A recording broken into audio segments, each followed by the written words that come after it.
Yeah. But Hello. yes. Hello, yes. I'm just So, distracted by thoughts of what we're going to talk about and how to intro my yeah, approach I you thought of. you said you wanted to intro an approach. We want to do the cyberpunk topic effectively this week. I Yeah. had a big conversation with my wife last night about AI, and I Mm, sort of opened the door of, hey, here's all of the possible implications of what hacking is going to look like in the future. And as usual, she's like, oh, that's terrifying. And then I went, oh, okay, right. Well, let me tell you all of the good stuff. And then she's happy with it again. mm, As always, a tool is a tool and a weapon at the same time. It depends on how you use it. mm. Very topically, the US has been suffering some cyber attacks recently, like over the last couple of days. Yeah, it's like every it depends on what you class as cyber attacks, but Well, there's it's two cyber attacks, two events that occurred. One of which is definitely a cyber attack, and one of which is very reminiscent of one, but not confirmed. is But it's hard to this see what else it could be. is this infrastructure or is this The corporations? systems used to give people prescriptions that pharmacies use were hacked, so no one could get any prescriptions for a wee Like, while until they fixed see, it. this is the problem with I need to come up with a better word than hacking. My brain wants to use all of the words from cyberpunk, literally. Um, but I'll do my best to avoid that, or maybe I won't. You don't know who's behind it. It could Mm. just be some guy trying to extort some ransom money, or it could be a cartel doing the same thing, or it could be a government trying to wreak havoc in a opposing nation. Or just a kid looking for online street cred. Yeah, yeah, or just Mm. doing it for a dare, doing it for fun. Mm. Yeah. It's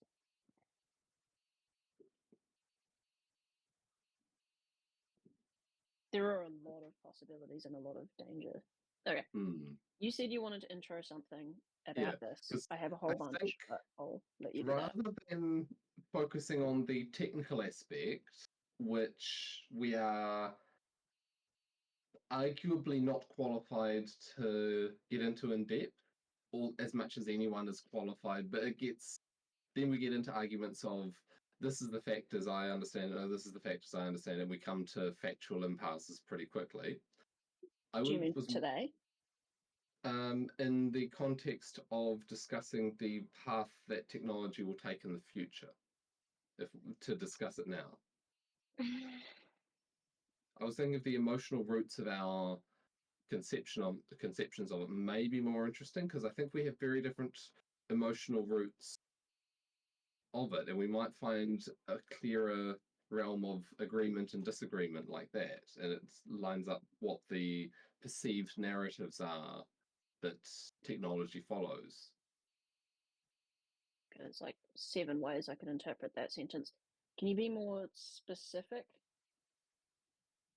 There's attitude toward technology, Yeah. perception of the positive and negative impacts of technology in various ways, um, the inherent strengths and vulnerabilities of the systems that we think of as technology, particularly electronic networks, large electronic networks, um, and the nature of technology in causing and alleviating human suffering. Those are the ones that come to mind.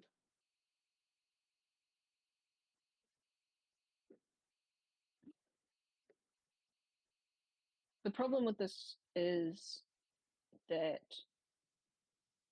the technology itself does not have a moral imperative, the right word. It is a tool, not a. Yeah, It doesn't direct its own use. whether it is a tool or a weapon is not the technology's choice. Mm. You can't unlock one without unlocking the other. And its use depends upon the people who use it. So by the law of large numbers, there will be people using it for both purposes. Yes. And the if you're gonna, concern, yep, no, sorry. you go here. Okay.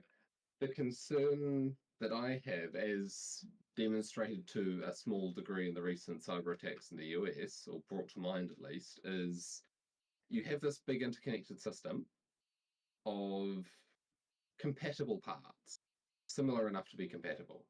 If someone finds sufficient vulnerabilities, which a sufficiently talented and experienced hacker should be able to worm their way through the system, they can bring the whole thing down. And the number of people with that ability would be such that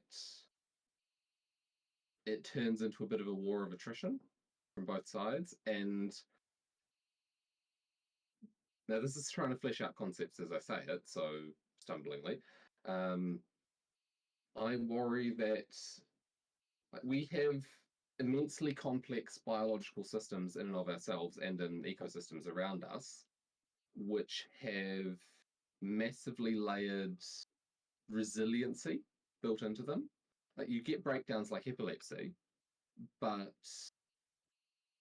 if there's problems, they are very self-healing in a sense, or self-isolating. Whereas there's the potential for, particularly with sort of wild card of AI, for electronic networks as we understand them in the computationally powerful digital sense to propagate viruses in the not specific computer viruses sense, but pathological effects leading to large-scale vulnerability. And that's where my perception of its long-term vulnerability comes from, I think.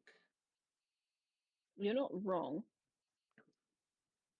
There's no path forward that is nothing but roses. Mm. But there's no path forward that's got no positives either. Yeah, I mean, yeah, you're going to get something out of it. When you raise the effective capability of an individual to a massive power, it takes less people to do massive damage to a system. We are going to have some serious problems going forward when the insecurity of our connected world is more exploited than it has been. Mm.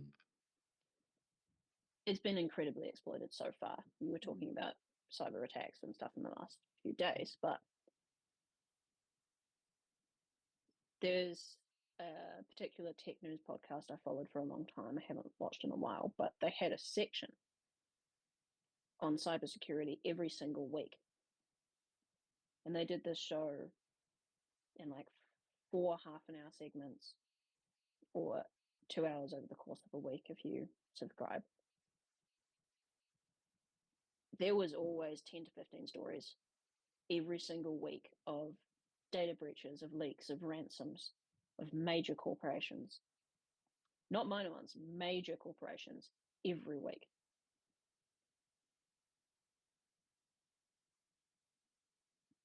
This is pervasive already. It's everywhere. And it's only going to get worse. And I think a lot of these same vulnerabilities of the large interconnected system also apply to the large interconnected physical side of the economic system that we have at the moment. And the Houthi rebels taking pot shots at container ships is an example of that. It's I think we should take a step back here. Getting very broad. Yeah, what are we talking about here? Are we going after what we think the future is going to look like and then fleshing out dangers here, there, or everywhere? I think the central statement that I made that you disagreed with that would be worth following up is is the internet here to stay forever in with essentially universal access? Forever being, say, let's peg it at 200 years, for Mm, 100 years, something like that. um, God, that could go either way. My instinctive reaction is not in the way that it is now. Mm, I don't see it being a universal network forever. mm, That's one part of my brain. And the other part of my brain says, yes, universal network, but it's a very different picture. It depends how bad things get. And it depends how fractured states get in our world. We could very easily wind up in a situation where the net is local to whatever region you're in, and breaching beyond that is difficult, illegal, or impossible. mm. So would Do you that think be so? recognizable as the internet in our current It would understanding of it? still be a connected network. Mm, It would it'd still be a connected network of devices that almost everything is linked to, where there is a massive amount of information and opportunities for exploitation. mm. We could still And have economic. Kiwipedia instead of Wikipedia. Yeah. Mm, Um, I haven't thought too much about which I think is more likely. Perhaps we could flesh that out.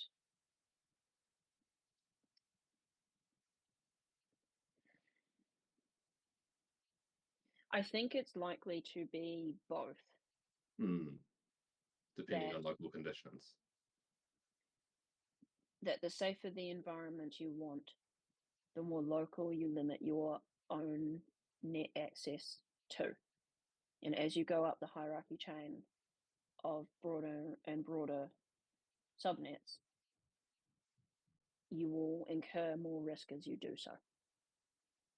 Mm, And I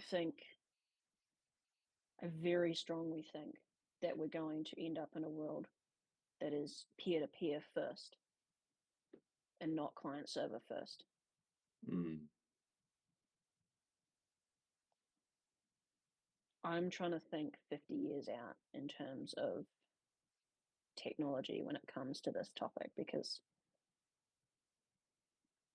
well, that's the frame in my mind when I think of mm, the word that we named this episode after, is what is it going to look like in the far-flung future? Yeah, you've mm, got the neural interface chips and all of that. You've got robotics and cybernetics, and you've got a whole hell of a revolution with AIs that would have been and gone for a long time. What does the world like that look like? That's a big question. And I think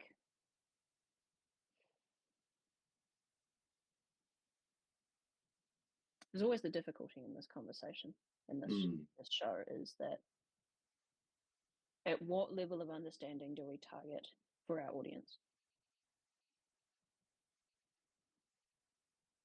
We're not going after normie people. Normie people are never going to listen to this. If you're listening to this, you're, well, intelligent is the obvious first statement, but there's a whole bunch of weird asterisks after that for in or out of the system.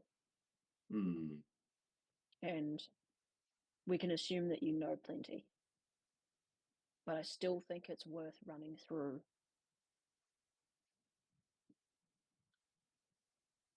I don't want to say basic, but potential outcomes that you could come to on your own, just in case you didn't.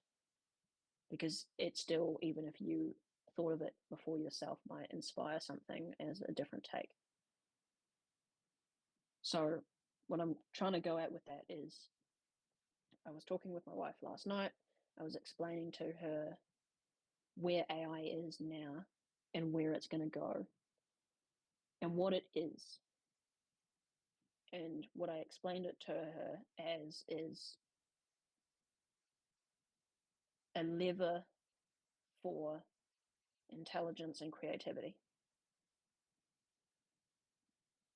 To be able to apply leverage to everybody's skills. That comes with good and bad. So a person who was not an artist can now be an okay artist. A person who was an artist will be a great artist. That's a better world off the bat. Take that with any form of art, video, audio, writing, anything. Someone could be struggling to write a book, and all of a sudden in 3 weeks they've written one and they've got a cover and they've got everything they need to start publicity. You need to write some forms to apply for a homeschooling permit, because in our genius of fucking country we have to have permission from the government to teach our own kids. Okay, AI, help me write a curriculum. What would have once been many people's jobs over many time can be done by one person in a fraction of the time, which is what all technology does. Levers that become infinitely more powerful. Goes both ways. When you can apply a very high lever like this to the realm of cyber security, insecurity, the world starts to look very different very fast.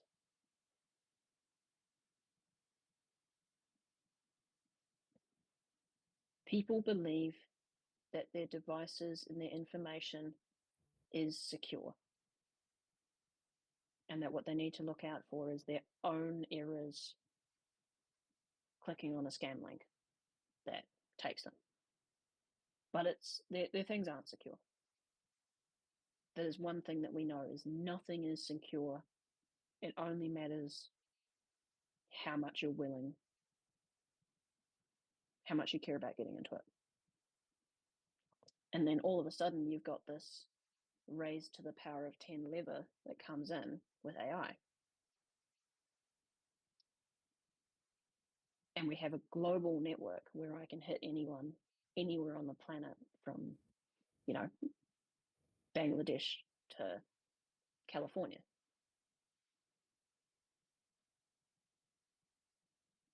That is where I see things fracturing and becoming more local. But you've also got the other half, which is defensive. Okay, you've got high power leverage tools for aggression, but now you have high power leverage tools for defense. An active watchdog AI that's protecting your network consistently. That's super powerful too.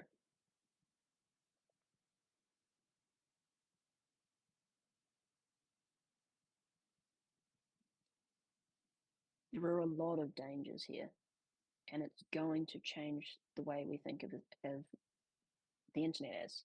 This is baby stage of internet. Everyone's peaceful and nice, even though everyone hasn't been peaceful and nice, but it will be compared to what it becomes. This is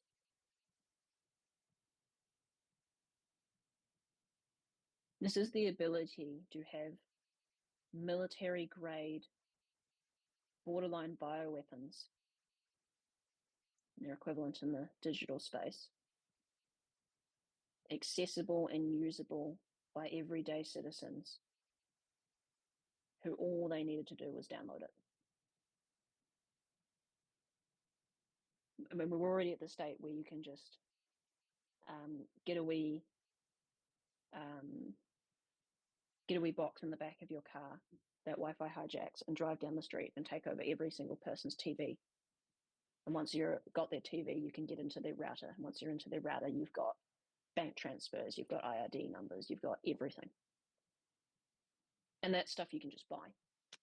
And all we're relying on is the ignorance of people and the inability to do the effort, or the laws coming down on them. That's not going to last long. It's interesting. In some ways, I agree with everything you've said there. But I have my doubts about the universal accessibility of the hardware. where the hardware is accessible, that seems like a reasonable scenario, and I agree with it basically. But I don't see the hardware as being universally accessible by region or by individual. Okay, you've mentioned this a couple times before. I want you to be more specific with what you mean, because I don't think I'm understanding what you're trying to Mm, get across with the phrase of hardware being universally accessible. I don't know what you mean by that. mm. Okay. Um, I'll actually flesh this out a bit too in my head, as with so many of these concepts. Um,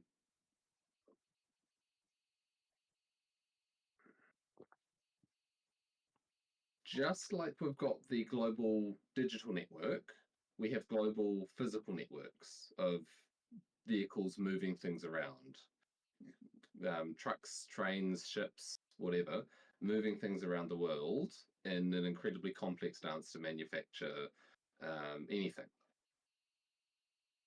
While a lot of that could be made more resilient, onshoring of manufacturing, for example, um, that's a great deal of effort. And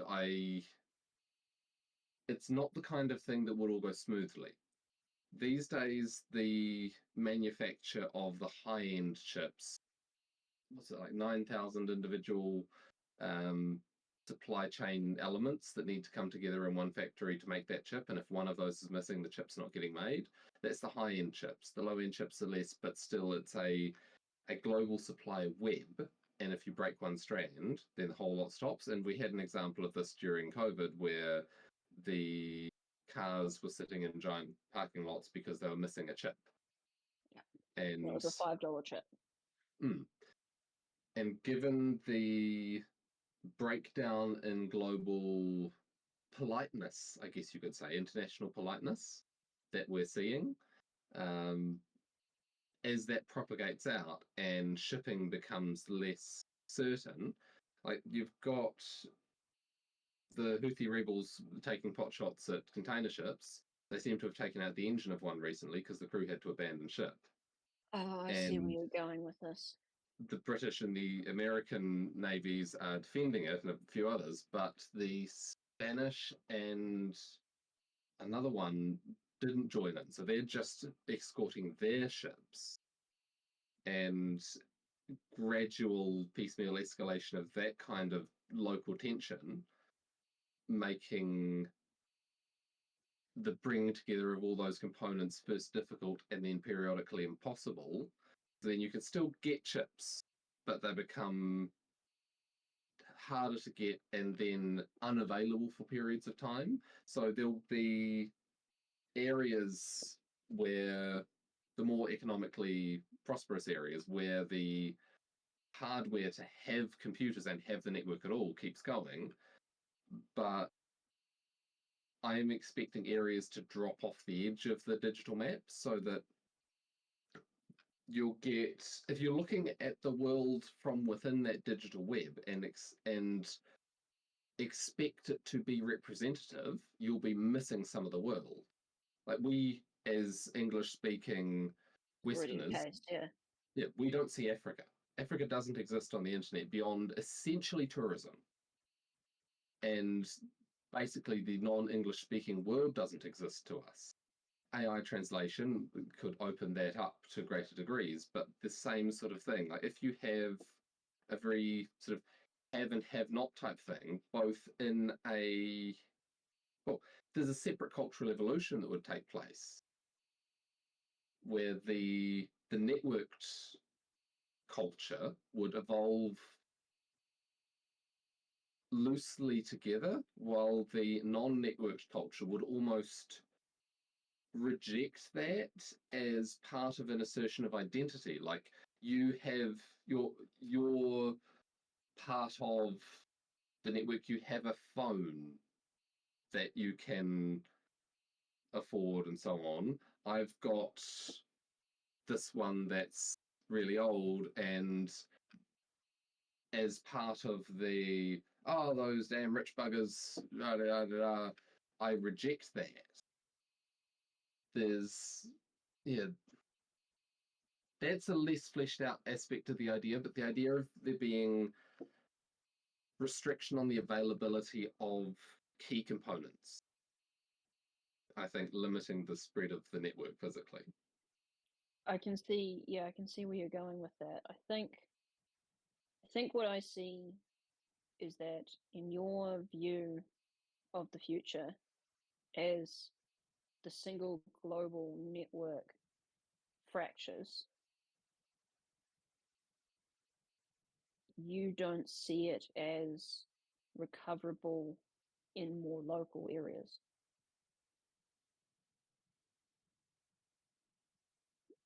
Recovery by increasing sparseness, yes. Like, so instead of having, I've got 3 laptops on my desk, right? Because I'm taking another old one of mine and putting a different operating system on it, so it's a lighter one, and so then it won't be so slow for my son to watch videos on and so on.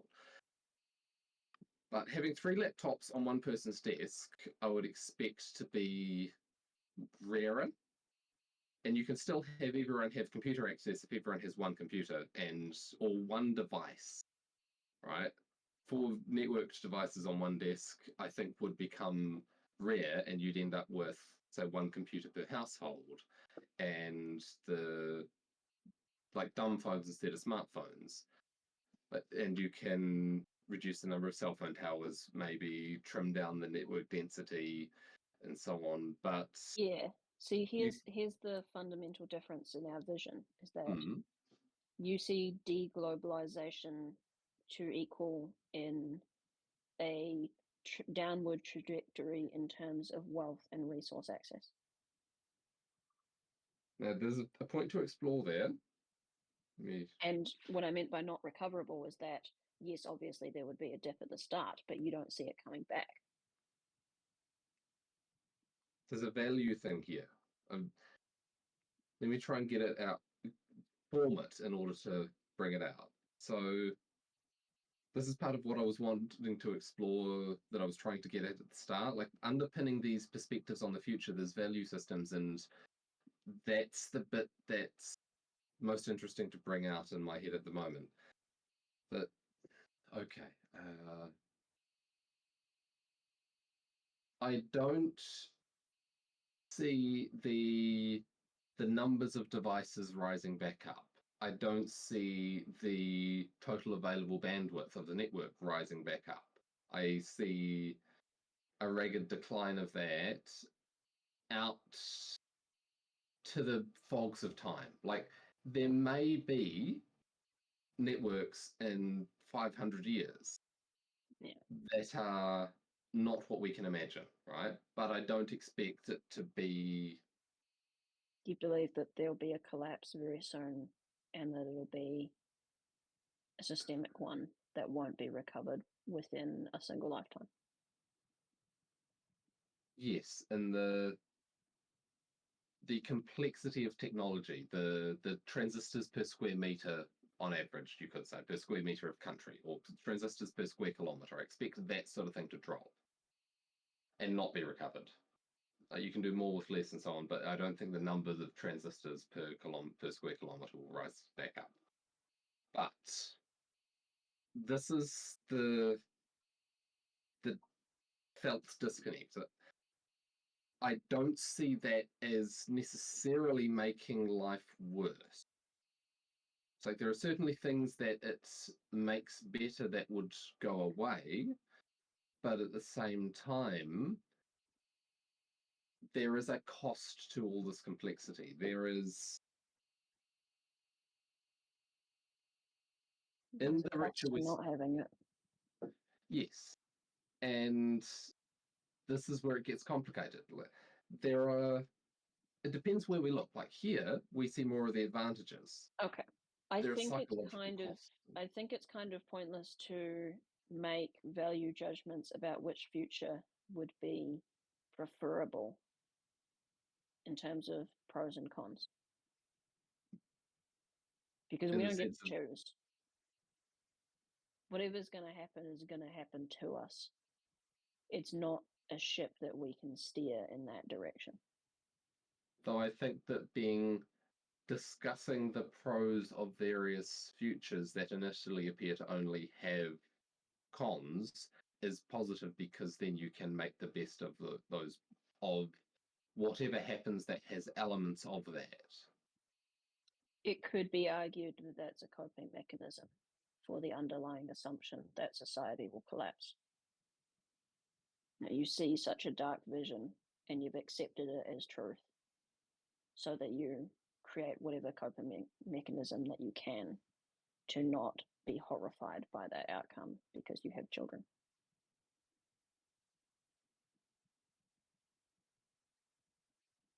That's certainly plausible. There's not much I can. Yeah, I'm not trying to Yeah. have a go at you with that, but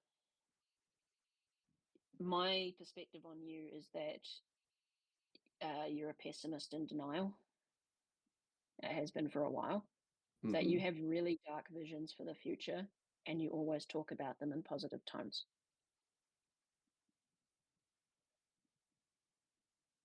And I've always had difficulty with that in an understanding your perspective. Other than to say, you take it as given that this will happen, and then you're trying to find whatever light you can in the darkness. Which is valuable, for sure, but I would challenge you on saying that it's a given. There's also the perceived darknesses of the present being easier to see than the imagined darknesses of the future, which is Okay, a so I very see. So subjective thing. you can focus on, you can see very clearly the darknesses of our time, and it's hard to see the darknesses of a future time, but you can at least imagine a positive version of the future, even if it's, a collapsed version. So that way you still have hope to cling to turn away from the darkness you see in our current world. And things to work towards in that. I think this is probably the part where I would say maybe don't watch so much news.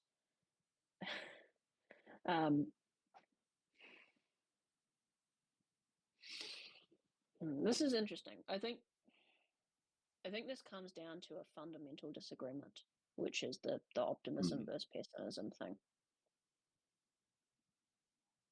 And I don't think it's going to be something we can, resolve during the course of a conversation. But I'm not expecting to resolve it, but no, it's something I feel is worth digging into, possibly in a future one, but this will set the tone for it.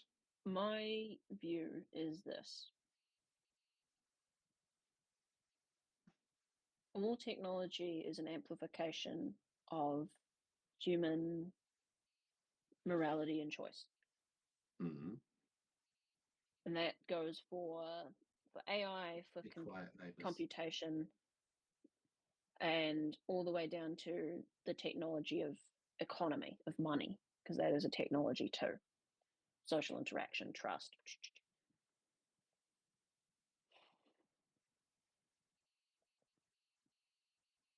It comes down to, if you look at the long time scale,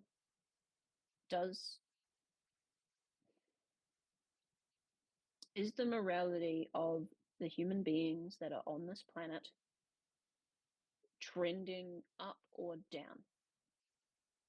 Do we have 51% good and 49% bad actors? And if given that scenario, over time, things would still get better.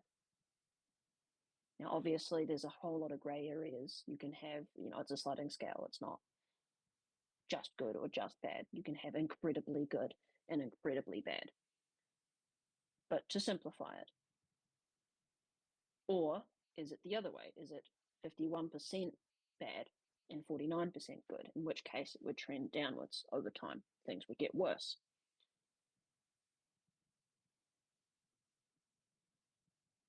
Whether or not the future looks bright to you or whether it looks dark, in my mind, comes down to how much faith do you have in humanity's ability to make the right choice or the wrong one?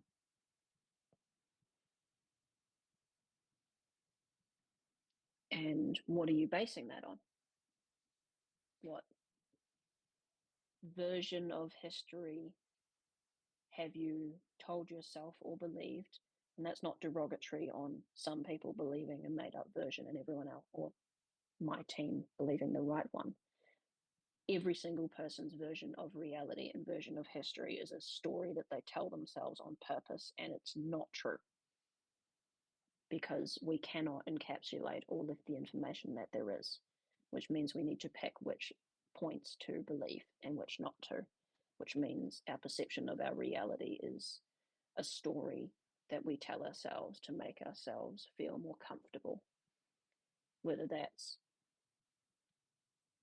feeling superior to others because I believe in a cynical view, which makes me better than the people who are positive, or whether that's telling yourself a positive story to make yourself feel better about where you are in the future, whatever, or convincing yourself that you're perfectly rational, which you aren't.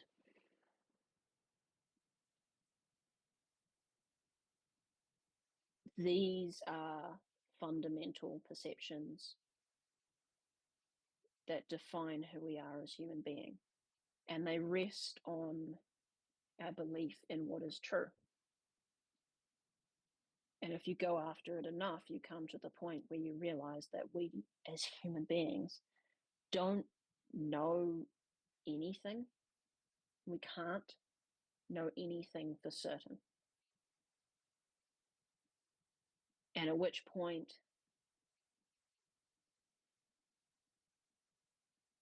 what are you left with? Do you tell yourself a story to get the outcome you desire that feels like it's deceptive, it feels like it's manipulative?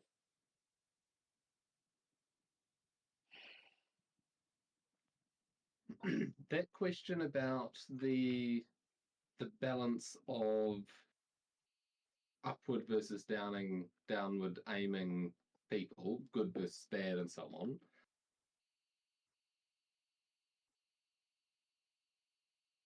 I filtered it through a few times, and I think that the net force is for good, but the net human is for bad. Or I feel that way. How can it be both? Because there's a non-human element, which is natural world / metaphysical. I'm not sure I agree with that one.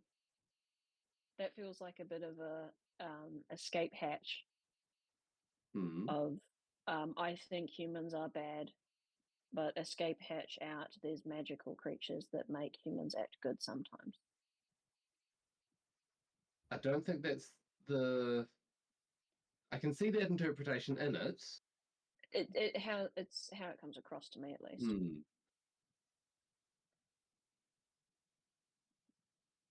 Whatever is beyond our control is beyond our control. Yeah, see, I was going to make the case of like, yeah, we shouldn't argue about that, but given the framing, that would make the story right for your perception if that was true. Arguing about that though, how are you going to change that? You on net believe that human beings are a negative influence on the world?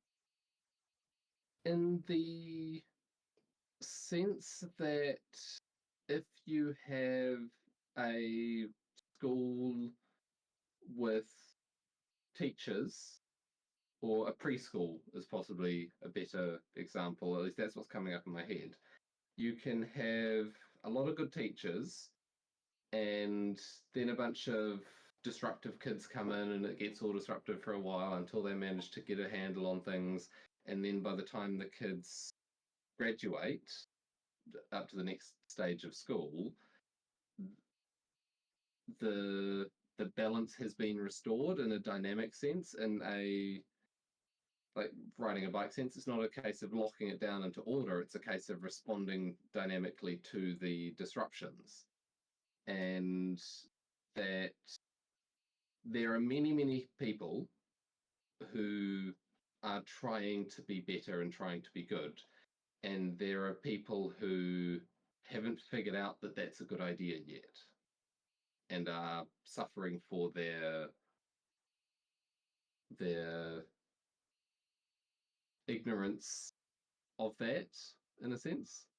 or rejection of it.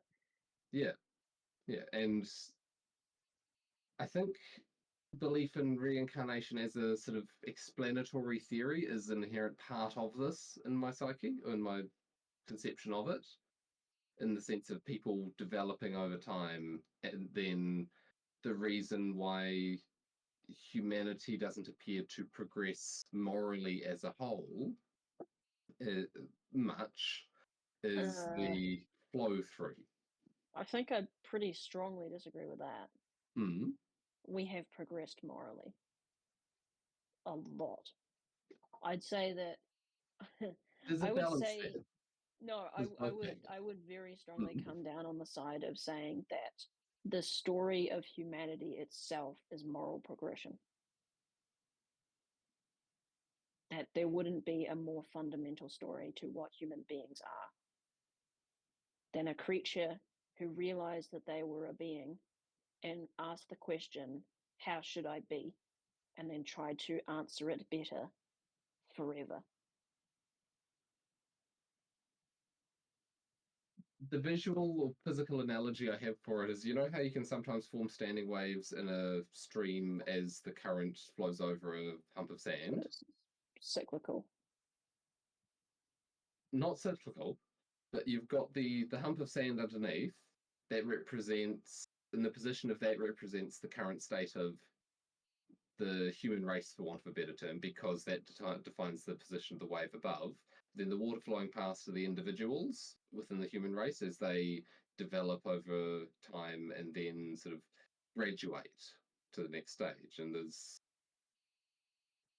so the wave does not move anywhere near as fast as the individual, but over time there is a sort of an accumulation, a slow drift of it. Yes. But yeah, so there's two flow rates here, two movement rates here. There's individual growth over one or multiple lifetimes. Like over one lifetime, you can see an individual develop substantially, and the society as a whole doesn't. We have seen dramatic change over the past few decades or centuries, but that's also associated with changing conditions and learning to respond to new conditions and Mm, mm, yeah, see, this is back to one of our original disagreements from when we first met, which was what shapes and changes the trajectory of human beings and society. And my answer was always morality, and your answer was always physical conditions. I've moved a lot more towards your perception of it. I still think that, well, Both I play think a both part. contribute. Yeah. Yeah, both play a part, but the question is where you weight them. Mm. I think they affect different aspects of it. Like the physical side is affected by physical resources, where the social well-being is affected by the moral stature, with a effect going both ways. Like privation leads to not the friendliest society because everyone's fighting to Well, survive. no, not always. You have a moral society that's starving and things can still be moral. There's plenty of examples of that. Mm, The most valuable resource ever is trust, mm. and particularly trust in a stranger. Now, history has shown that the stranger needs to look and sound like you. But interesting distinction for people who go the racism card. Actually, accent and language is way more important. You could have a nation filled with every race imaginable, but if they all had the same accent and spoke in the same language, so say Irish accent, for example, the white Irish guy would trust the black Irish guy way more than he would trust the white English guy. Just as an example, the skin color, the race doesn't actually matter nearly as much as people believe. It's actually a question of cultural integration. Are you a part of my culture or not? And we tell that through dialect. We tell that through language, through localization, which is my contention, why we develop regional language over time. A slang in this area, a change of tone of pronouncing a thing in this area separates us as this is us, not them. And the definition isn't racial. The definition is shared identity and cultural beliefs, shared morality. And forever that was mediated by religion. Where we go to now without that is a fucking question. We'll find it again. Anyway, we've walked away from the cyberpunk thing. We've walked back to the optimism versus pessimism and the weighting of... Because I think that's under the cyberpunk. You know what's really funny? You know what I think is really, really funny? Okay. You present as a far more spiritual person than me. You talk about it far more than me. But when it comes to the trajectory of society and humanity, you list nothing but materialist views.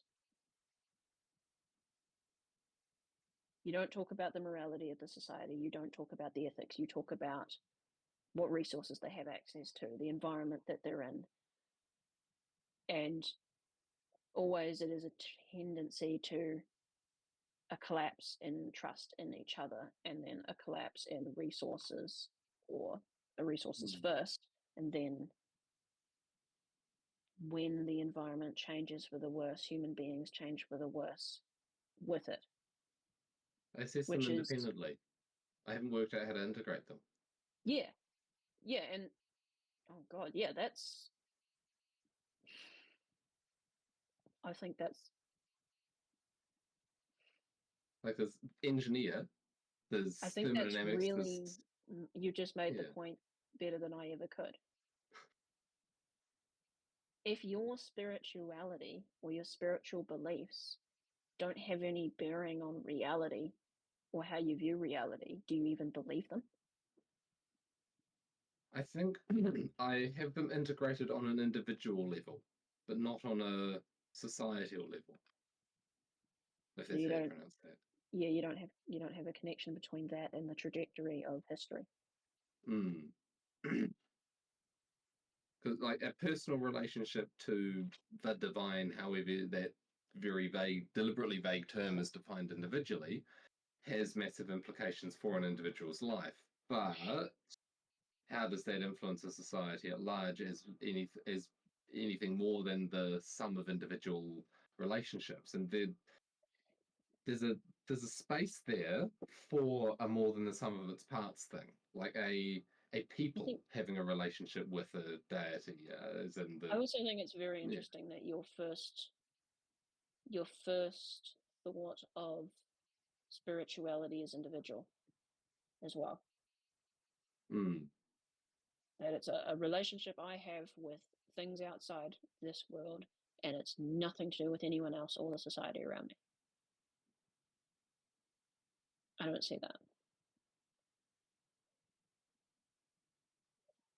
This is an interesting disagreement. Well, or where did you get your conceptions of what is outside of this reality? Where did you get your conceptions of what spiritual entities you're talking to? or the relationship you have with them, or how you connect with them, or what effect it has on you. None of that is generated from within you or No. your Well, individual conversations. first from Unless you're someone cyberpunk. writing about the perspective of traditional Western occultism, which predominantly influenced by Christianity, but also I all don't think laying it out is going to be super helpful, but the point is over. the question. 80% things I've read, 20% personal experience. But the personal experience would have come after the reading, I Yes. would imagine. Yeah, because you would have gotten interested in it and then gone on and done your self-discovery exploration. But then whatever you discovered through your self-discovery would be interpreted through the frame that you had learned through your research phase. Then you find what you go looking for, so that would also flavor it. Yeah, yeah. Honestly, I'm a little surprised that you haven't made that connection before. That you view spirituality and reality as separate.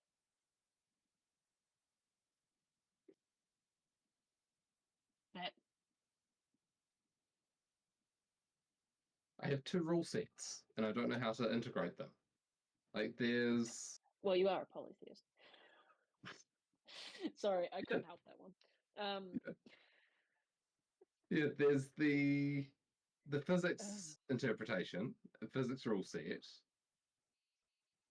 which in its space is well developed and so on. There's the Do you believe in determinism? I believe in flexible determinism. It's like the dice are weighted, but no, yeah, the dice are weighted, but you still get to roll them. You could say no. That's the No. no. How do I put it? Like here's the way things are heading, or here's the way the compass is pointing, and you are attached to that with a spring, and you can pull yourself further away from that and sort of gradually change your course like that. Momentum. That's it. The momentum is greater than the individual. But over time, it can change. I think you can point to plenty of examples in history where that hasn't been the case, where the momentum has been stronger than ever before and a person stops still on their tracks. But my point was, you said you had this frame of physics laid out for the real world, and what is the biggest H-bomb into the scientific conception of reality? Conscious Quantum choice. physics. Yeah. Conscious choice. We have this materialist world where we can predict this and that and the other thing. It's like, okay, cool. Human being make choice. How do you deal with that? Because the answer is either it was predetermined or our physics break. We don't have an answer. Don't even know how to formulate that question in physics. Exactly. Which is why we have like religion, effectively, which was forever the question of what the hell are we and what the hell is this place? I very strongly think that original ancestors didn't find material things interesting because they thought it was inconsequential, because all of a sudden we were conscious and they were like, what the hell is this? What are we? What does this mean? What we are the only things in existence that have choice. What do we choose? And then someone else is like, hey, if I bang this rock together in this interesting way, it makes this reaction.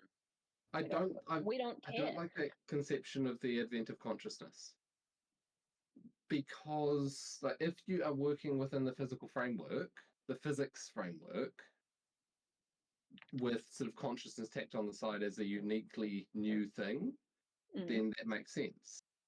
But if you try and bring the spiritual conception of the world framework into contact with that, then there's an existing thing that you're touching when you bring it, when you when that consciousness blossoms, for want of a better phrase, it's like it's not blossoming in isolation. There's a metaphorical sun shining down on it. There's guidance and misguidance at play. And like the conception of animals allowing themselves to be hunted, like thanking the animal for its meat. Like there's a conception of choice in the wider world and the conscious action. Yeah, see, this is the disagreement. The word conscious has been blurred quite a bit. Animals experience, but the question is, do they choose? A lot of the conception doesn't. Now, one version of it that I've heard is that the animal itself isn't the one doing the choosing, that there is a for humans we've got the idea of a guardian angel, right, for a individual. The idea extended to the animal kingdom is that each species has their own sort of guiding spirit. And exactly how that meshes with choice to allow it to be hunted, I'm not sure, but See, this has always been my trouble with these kinds of things, is that a lot of these spiritual answers feel just like an attempt to escape from the question.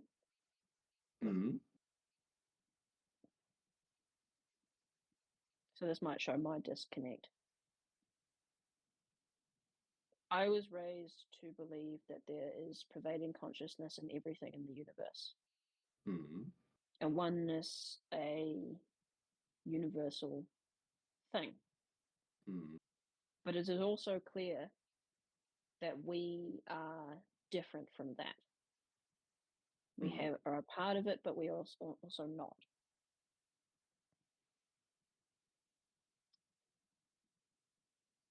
I don't know how to engage in the conversation that says an animal is like a human, because it's a non-starter for me. I agree with that statement that in the sense of I agree with what you're saying that an animal is not like a human. Yeah, no, we are utterly unique in our ability to question what we are, to change what we are, and to choose our actions in the world. In the physical, yes. Beyond that, it gets rather speculative.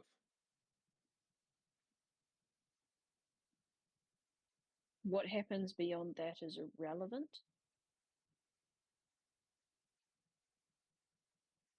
Yeah. Are you meaning, I don't like the word, but are you meaning in some form of judgment? Or rather, what comes after based on what you do? No, I'm talking about even if we restrict the data set purely to experienced physical world, we're talking about the existence of consciousness within humans as distinct to the type of consciousness within animals.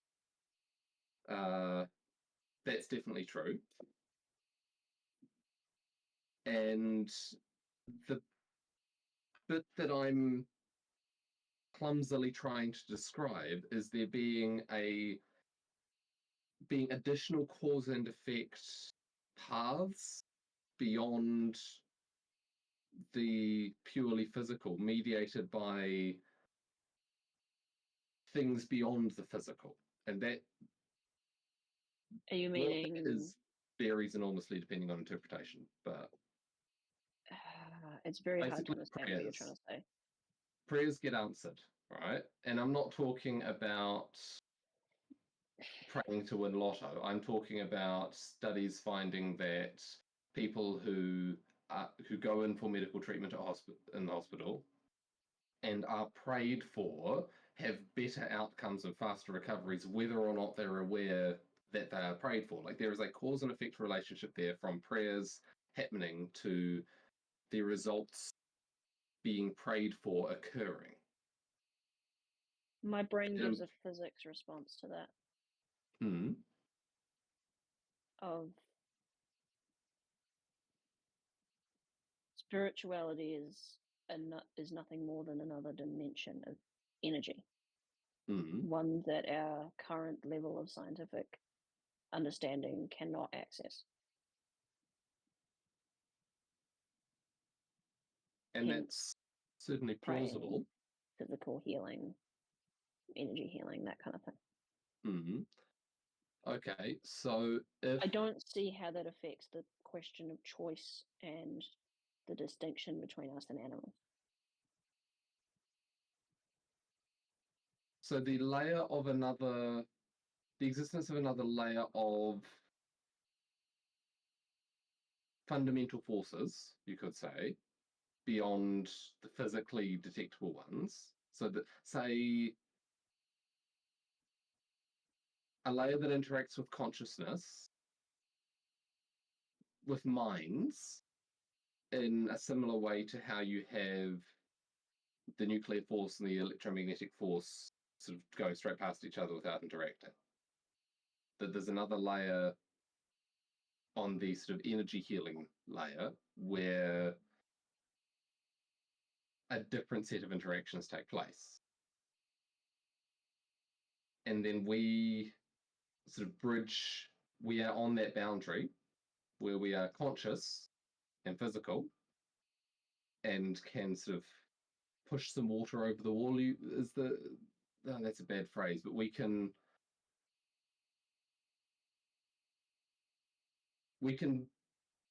do a little bit in that space.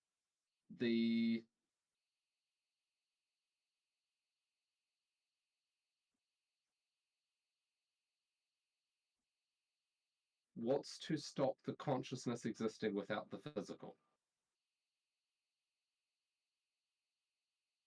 And what evidence could we look for that occurrence?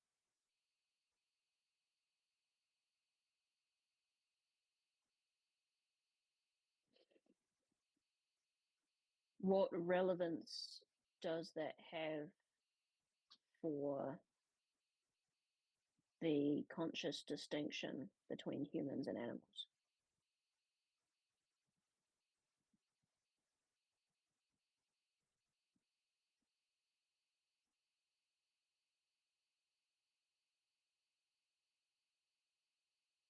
It would make it harder to... It doesn't have that much of an influence on that. The distinction is definitely still present, but it would make it harder to argue the animal is just a meat robot type argument. Like there is potential for... There's certainly experience. Connection to the higher in the animal, sort of mediated from above. Animals experience pain just as much as we do. Yeah. And pain is bad. I think there's a distinction there that is being misunderstood. My belief is that all things experience. But the distinction with humanity is that we are the thing that is able to choose actions. I agree. Yeah. The cow still experiences everything that it goes through. It just doesn't have the choice of, do I walk left or right? Or do I run or stand? And we do. And we are aware of this choice. And that is the distinction. And with that becomes the discovery of morality. And the burden of the consequences of those actions and the burden of choices and events not yet made or happening. To go off on another tangent, but as always, modern post-religious man rediscovers what religious stories have been telling us for fucking 10,000 years. Yep. Just because we didn't like the language or whatever. It's really frustrating. Like, I was raised incredibly anti-Christian. Like, incredibly. I cannot stand the use of the word God. or Jesus in particular, like all of that, my whole body goes like, I hate this religious language. I hate it so much because I was trained to. But the reality is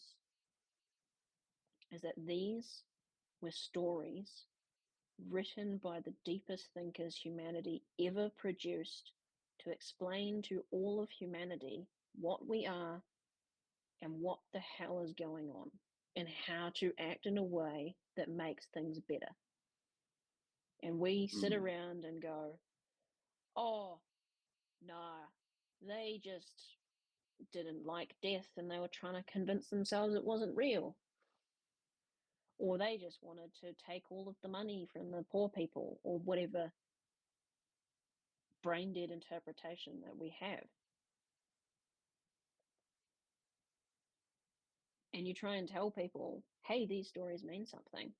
And they just hear the first religious word and their brain goes, no, I have categorized everything religious as stupid. All ancestors, stupid.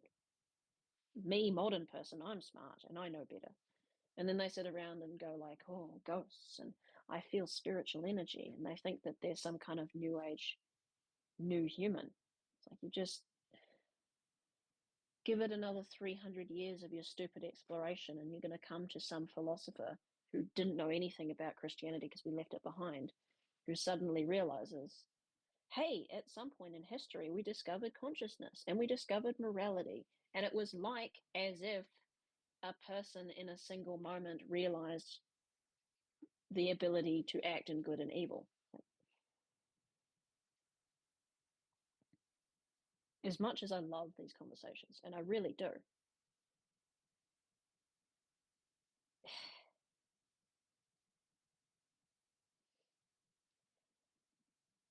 it's the problem of humanity. Forever the problem of humanity. Why can't you just believe what I say? Why do you only learn through your own pain? We have to learn it all for ourselves every time, every human. Oh, I'm not going to believe my parents. I'm not going to believe society. I'm not going to believe the stories. And I get it. I get why we need that because that's how we advance. But it's just such a waste because we're all stumbling around in the dark searching for the answers of what it means to be human, what we are, how we should act, and how we make the world better. And it's like, you know what? We've had the answer for that for thousands of years, and you look at it as if it's weird people praying for the genie to come solve their problems. There was a relevant quote I heard that was it the Tao that can be written is not the true Tao, I think. The idea Yes. being Oh, I you can love write that. down the answer, but Mm-hmm. the words themselves do not contain the answer. They're someone's Embodiment. representation of it. Yeah. And until Embodiment. you've gone through that process of embodying it, Mm-hmm. however you define that phrase yourself, it doesn't make sense. And then you get half of it, and then you start to glimpse the next half in the words. Which is what Christianity was going after when they were talking about the Holy Spirit. That was their point of like, this is a spirit that fills you and you act through it. And that is the proper way to be. And all of this written stuff is kind of pointless because you need to live in the spirit. And then they went like, and the spirit's Christ. And then everyone says like, you know, you need to let Christ into your heart. And then all the modern people go away. You know, because they don't understand what it means. But that was the whole point. The Christian version of the true Tao is not to be written, is embody the spirit. Man, what was the Trinity idea? What is it? It's Father, Son, and Spirit. yeah, but there's more parts to that. Yeah, it is both the Old Testament God, which is all of it's the attempt to describe the spirit in which if you act, everything works out in the way it should, in the best possible way. If you embody this spirit, this archetype, this way of living, you as an individual will make the greatest possible impact on humanity for the good that you ever could. And every single person on the planet could do that if they so chose. And if they did, then we would bring about the best world that could have ever been created. And it is not a thing that can be written. It is only a thing that you would have to let inhabit you. And then on the wider social path thing, I'm just feeling my way towards an integration here. That you've got your... There is no one true right answer, in a sense. Like, there's... Every person sees everything from their own unique place. And there are many ways to phrase this, but let's go with this set of terminology, that when following the guidance of the Holy Spirit, every person is guided in a different direction.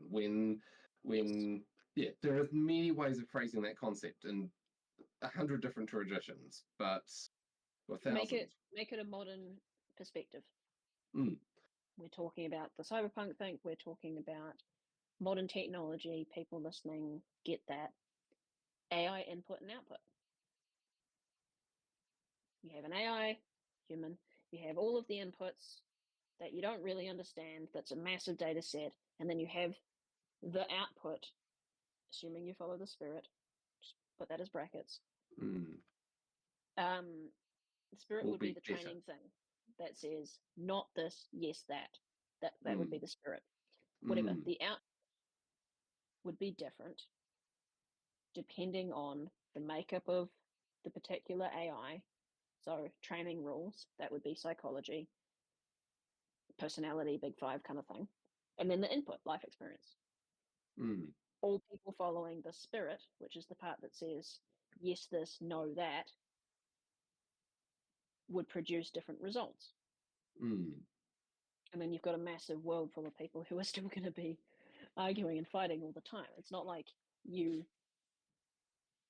let Jesus into your heart and then you all speak in the same boring monotone thing and say the same answer that's the savior of humanity.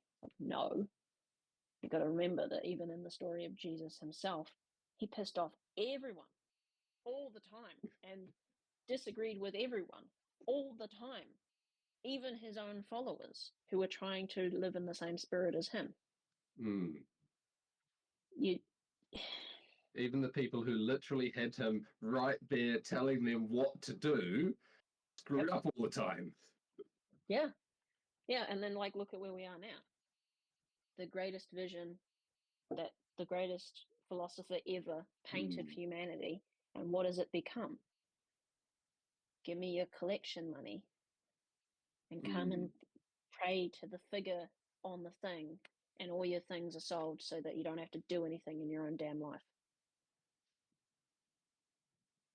This is where the personal aspect versus the collective disconnect comes in, I think, because the collective religion is a hierarchy of humans, as in the Catholic Church, which is susceptible to corruption and various forms of bad action that can then be covered up and so on. And then the human hierarchy comes to supplant the following of divine guidance. The true Tao cannot be written. Once it becomes an organization, it has organizational rules. Written or not, they're implicit, and they become rules that are followed to, regardless of whether the spirit says no. Go back to Jesus for his thing. Most of what he did was stand up and say no to the current rules of the current time. And he did so in a way that was trying to be better than what it was. But you have a system. This has always been my problem with churches. I've gone to heaps because I wanted to try and bring some of the spirit back, I guess. Not raised religious Christian at all. And I would go to them and I'd be like, hey, I want to talk, I want to be involved, I want to do stuff.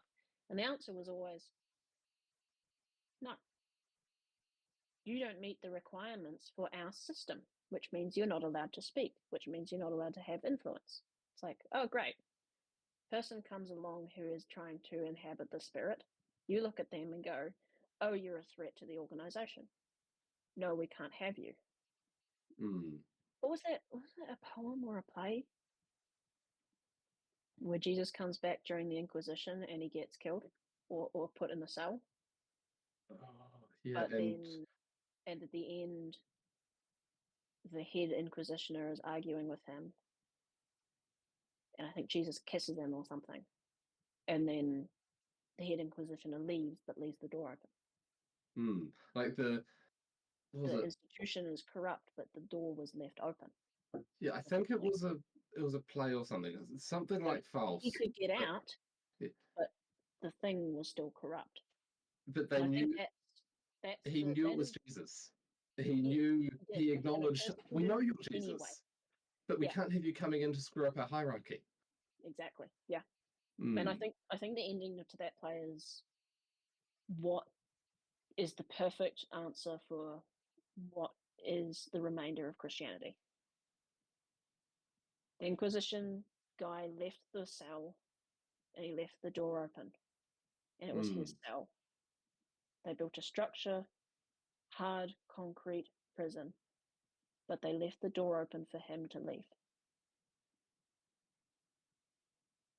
Which means Christianity is now a dead structure, like the biblical Egypt.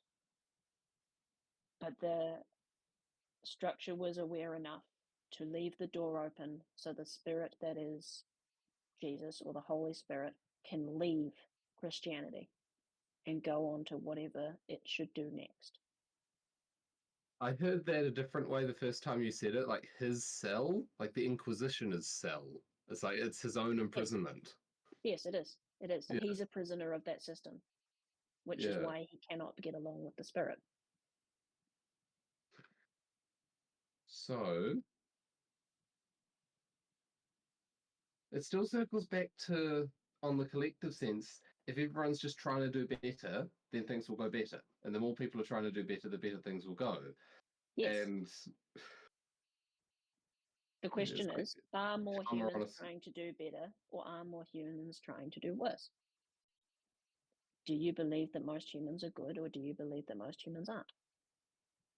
There's a bit of a distinction there about how well people are doing versus where people are aiming.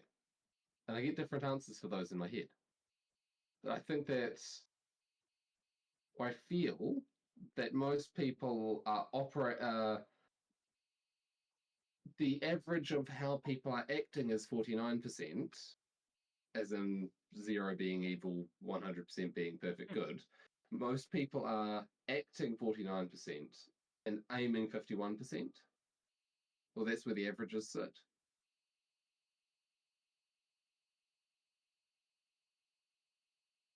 I could see that. I see where you're going with that.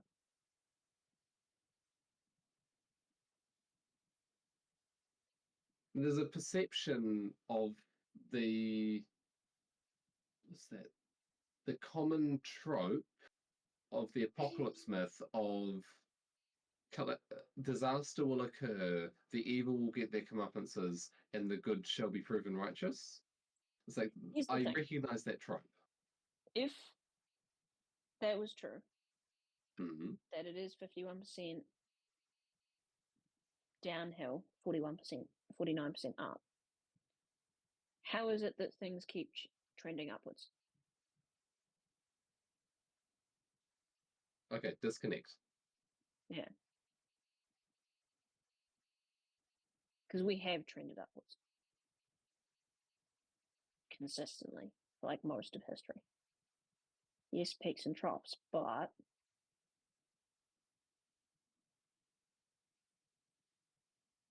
there's an emotional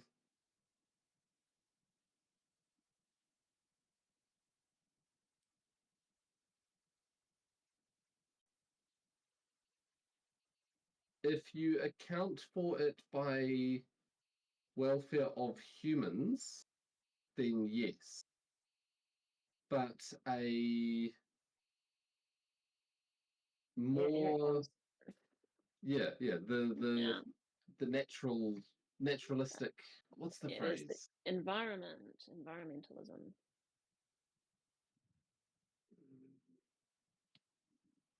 I'm trying to trace it down. It's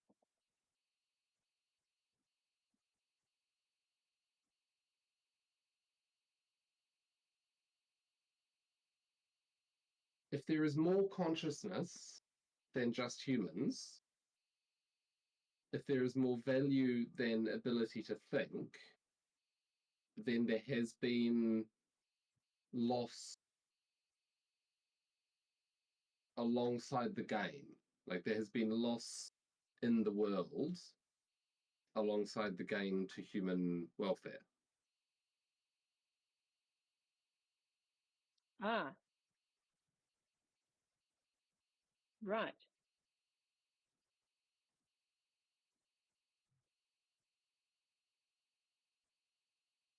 There is existence. Yes, Yes,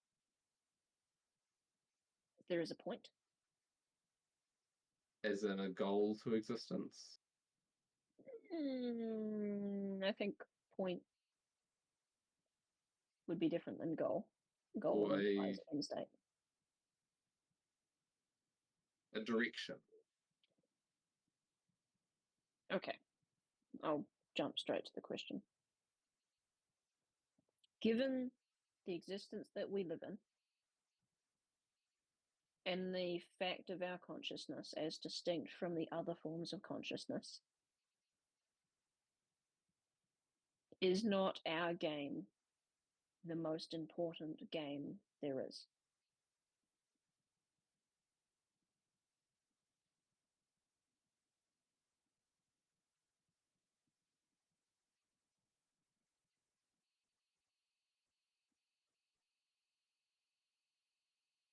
That feels like saying that the high schoolers graduating or in their final year of high school are more important than the kids in kindergarten.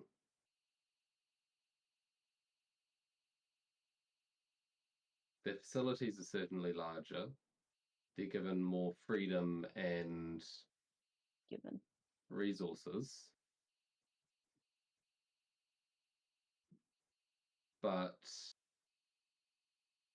them taking from the kindergarteners is still wrong. there's a built-in assumption there that the kindergartners are going to grow up and be the teenagers. Yes. You think all other species on the planet will eventually become conscious like us? No, that links into the reincarnation conception. Yeah, there we go. It's right. That there's a flow up the chain.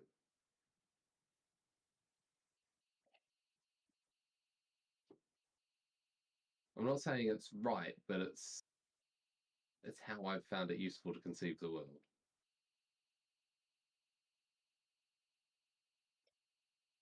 If you need to separate material reality and spiritual reality to two separate worlds,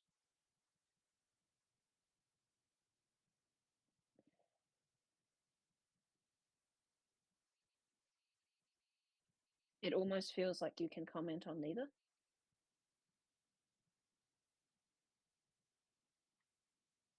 Because you make an argument for one, and then you're able to just jump out and go, I'm in this realm now. There is one existence, this existence. And if you cannot layer them on top of each other simultaneously to be integrated, then you have two beliefs about existence that are conflicting.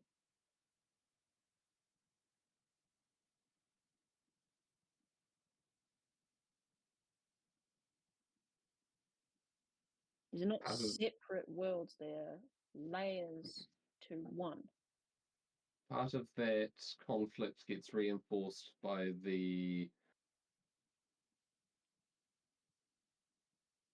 wanting to be able to speak the materialist perspective.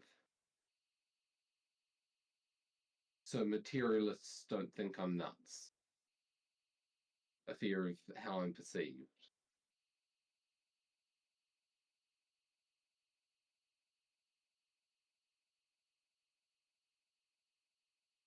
A sense of a need to justify the intrusions of the spiritual on the physical. Interesting. I would say you speak of the spiritual far more than someone like me. Whereas I am someone who does not see them as separate.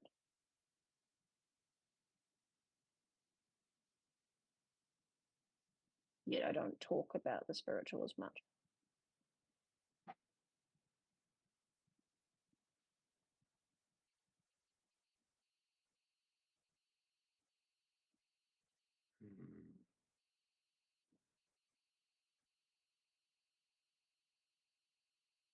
When I think about the people that we've known over the time that we've known each other, you are someone who is very well known for your spirituality and very much put off into the box of being, what as you would say, off-putting to the materialists.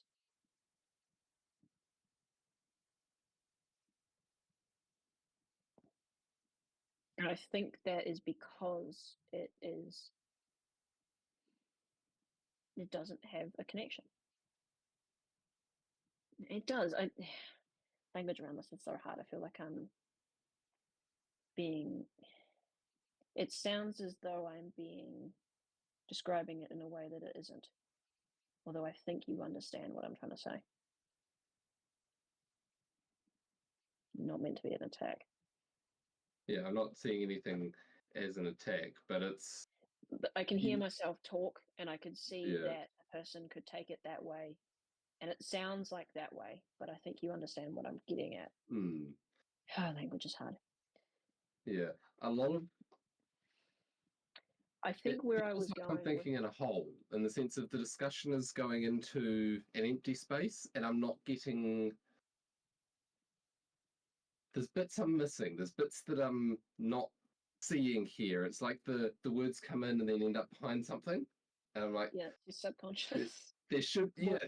Boy, are you going to dream over the next that immediate conception when you said, I feel like all of this information is going into a place that I can't see. My brain went, dreams incoming. Jeez. I did not mean to be that anomalous to your reality.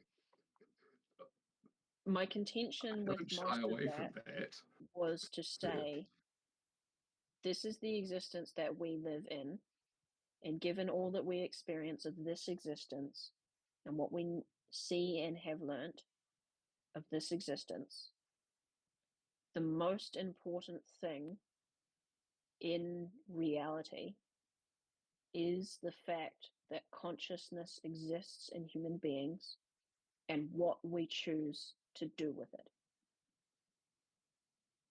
And I do not think there is anything more important in existence than that. In our perceived existence. Because your own world is centered around you. Well, we are human beings. Yeah.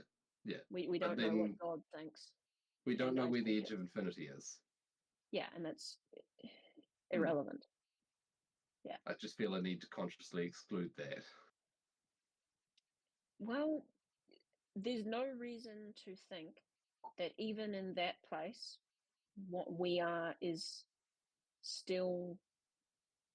There's no reason to think that what we are and what consciousness is and what we choose to do with it is still not the most important thing in existence. It's very easy to say. You can easily say that given that scope, it doesn't matter. But you can equally say that it is also the most important thing. It's a choice to go to the place of irrelevancy. I don't think it doesn't matter. Like working out if something matters, you have to look at the scale on which it exists. Like one ant dying doesn't matter to us, but if that's a I queen, see. that's catastrophic for the So anthill. there's a whole bunch of things wrapped up in this. Lots of historical arguments I've had with a particular family member that's coming up in frustration. I made a case about the most important things in the universe from the human perspective, and your reaction was, yes, but what from other things' perspective? Mm. That's also important. And no, I think that human beings' perspective is the most important thing because we're human beings. Follow your logic. I see a loop.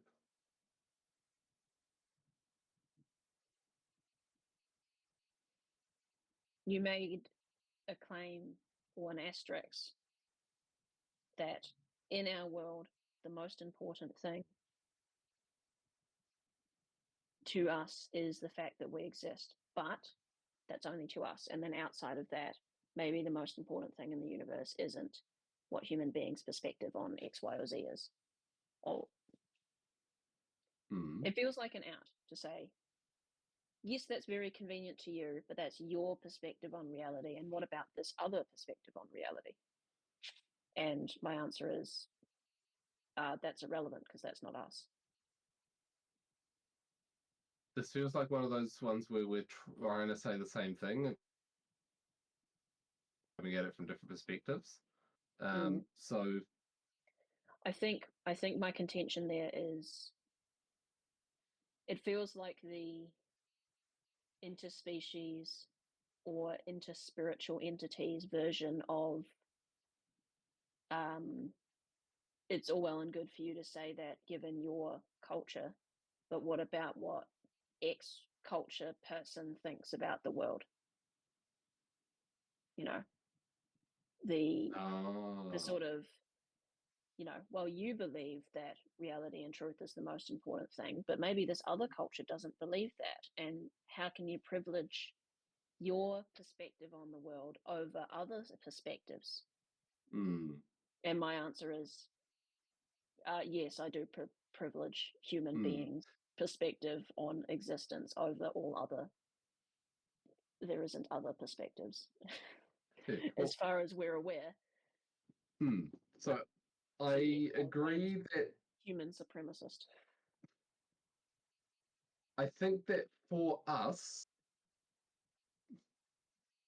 okay, and for one person, putting their perspective on the world first is right. That makes sense. Like, here's how I see the world, and I shall act in accordance with that. Mm. And here's what's important to me in the world, and I will act toward the goals that arise from that. That does not preclude acknowledging that this person has a different perspective, and in that other country they have a very different perspective, which are valuable to them and which they will work towards in their own way and possibly assist or impede you in turn in accordance with their own values and goals and so on. Yes, but my contention is that there is a rank order there. Not all perspectives on reality are equal. And I would put humanity at emotionally about a quarter of the way from the bottom. Compared to what? Compared to things we can't see, so within the physical realm, yeah. Compared to everything we can, are we at the top? The response that comes to mind is first equal. With those that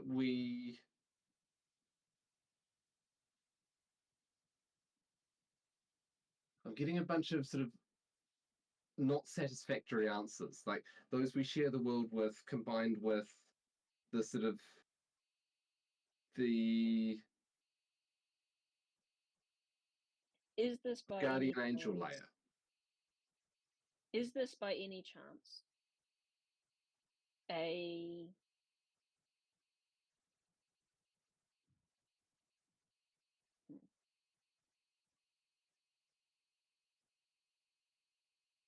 when I make these claims of human being at top, do you have a feeling of anxiety well up within you? Consciously, I wouldn't say so, but I had the answer of yes come up in my head. Okay. I have a feeling that a lot of this is,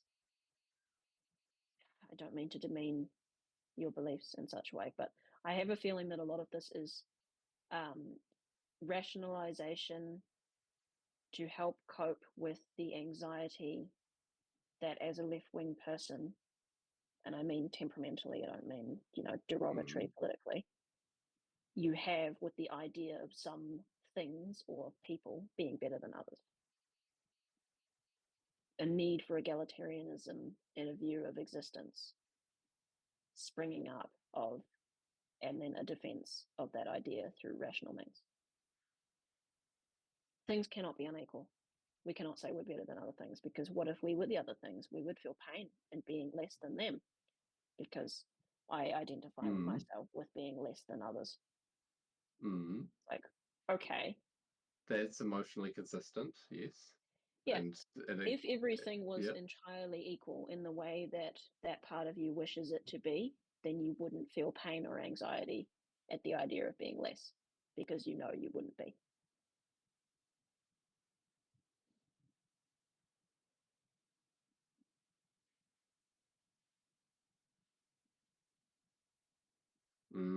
So it's the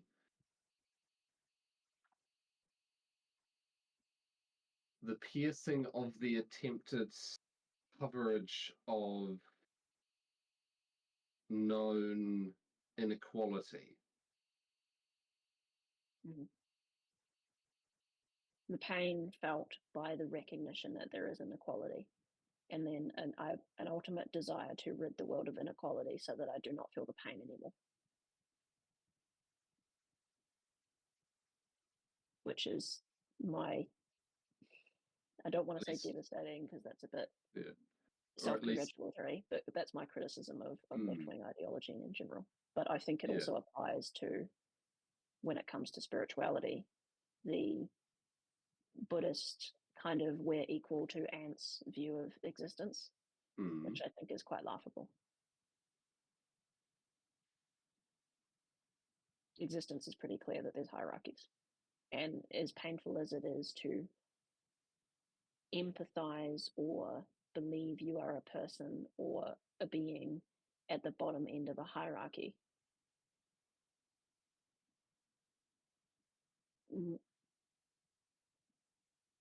telling yourself, proclaiming to the world that A, there is no hierarchy, or B, the hierarchies are unjust, or both often in the same sentence, does not remove the fact that there are hierarchies of value. Oh, Jesus, I just walked into maps of meaning. There's a sorry difference in there's a difference I perceive in what you said versus what I think. That I do think there is a. That was not a particular criticism of you. That was a broad scale paint for humanity as a whole. That wasn't you specific, but I'm sure there's sub parts of your personality that can recognize with that, and others that would disagree, or not recognize, not empathize. I have a tendency to do this as well in some fashions, but I do my best to put it down. The idea of being at the top of the hierarchy is uncomfortable to me. In an abstract sense, of the idea of being at the top of a hierarchy is uncomfortable to me. It implies people beneath you, and I think that is because you subconsciously or consciously identify yourself as a person who is at the bottom of a hierarchy. there's a ring of truth to that. This is my conception of what it means to be a left-wing person. Again, temperamentally, I'm not trying to be derogatory with that word. I think it's a shame that people have used that as derogatory. Because I'm probably, I don't know if I'm 51 left-wing or 49, but I know that I'm substantially that. But I also have the other side. I'm a weird in the middle person.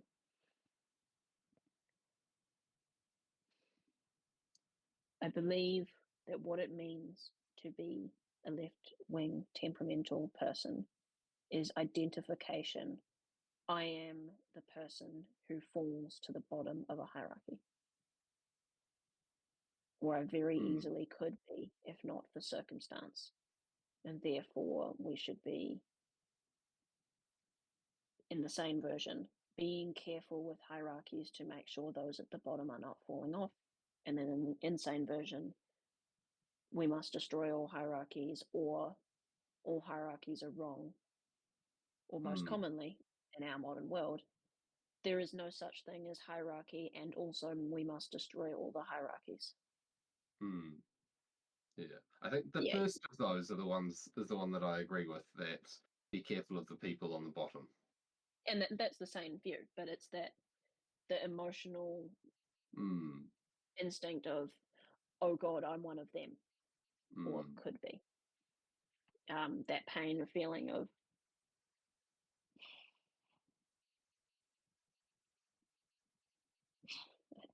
I really don't mean to be derogatory to people like this, and I am one of these people, but I think the fundamental view of a left-wing temperamental person is I am a loser. And then the fundamental view of a temperamental right-wing person is I am a winner. And I think that is literally the definition between the both of them. And it just expresses it in the world. And whether or not that's their choice, there's a very big question about, epigenetics and stress hormones incurred by the pregnant mother while you're in utero, all of that. I'm not trying to assign blame, and I'm certainly not trying to say that people who are that way, potentially, me included, are morally less or to be looked down upon.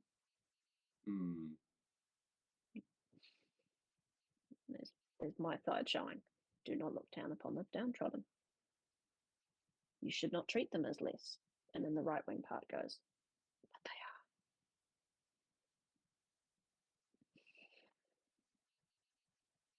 they are. Yeah, there's an internal discomfort about the nature of hierarchies that. Yeah, you've probably got it better enunciated than me. It's been the struggle of my life. You probably, internet will know. You'll know, Count Dankula, the guy who did the Nazi pug salute from way back in the day. Rings bells, yeah. Yeah, he taught his girlfriend's little pug to do a Zig Heil, and then filmed it, and then got prosecuted by the British police for it, and never backed down. Good on him. Anyway, he sort of became like a mediocre internet comedian, and he had a bit about libertarians being called fascist in media, and he was going on about like what would that even look like? You just do whatever you want, or else. But it's always struck a chord with me of for whatever reason, I feel like I'm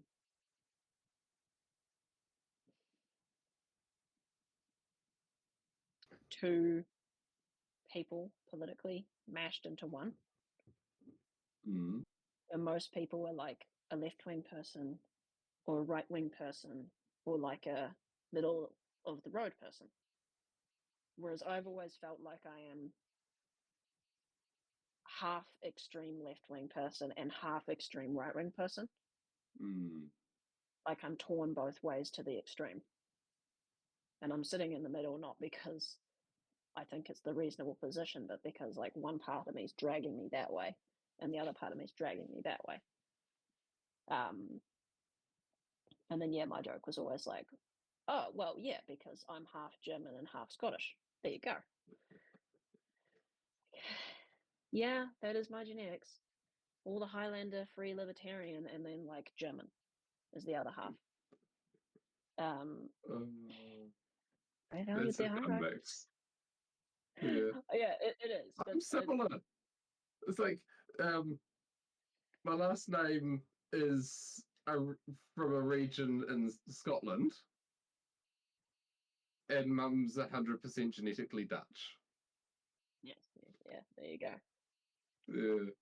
Yeah, I think most of my ancestors were German immigrants to Scotland, and they were there for like 3 or 4 generations, and then we came to New Zealand. So then I've got all the ancestry from the people they married when they rocked up and all of that. We should head to bed soon. Yeah, I think we got pretty far down into the core of what we were getting at, and a very, very long way from where technology is going to go in some cyberpunk fashion. Yeah, but although I I think really like where we ended up. Like, yeah, that's one of my favorite discussions. Yeah, I think where we think it will end up is more emotionally derived than logically, which is why I wanted to go down that way, and I'm glad we did. Yeah, and I think the diagnoses that we went at with, I think there's a lot of profound things there, and I really enjoy that they come out of my mouth sometimes. But understanding how ideas develop, I take zero credit for any of them. Yeah, it's an interesting interplay because I don't feel like I'm doing much of it. I'm just sort of responding to the things you give me, but then it's like tennis, and we end up doing stuff collectively. Yeah. Another part of that I think that's really important, particularly for your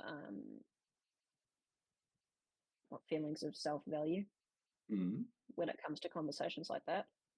I might as well have the memory of a goldfish. I very often forget what you just said or where we were in the conversation. Like, I have effectively your last statement to go off, and then some vague idea of what we're talking about. And then I'm sort of riffing on that.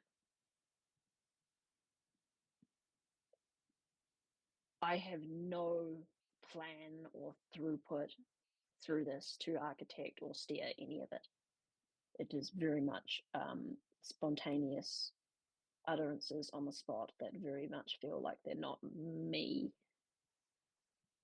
I've got a couple of statements back, or probably 3 statements back, and an overarching, I feel like this is where we've been, and I'd hope to get back to. Yeah, see, I can't do that. I can't do that at all, which is why I think our conversations work.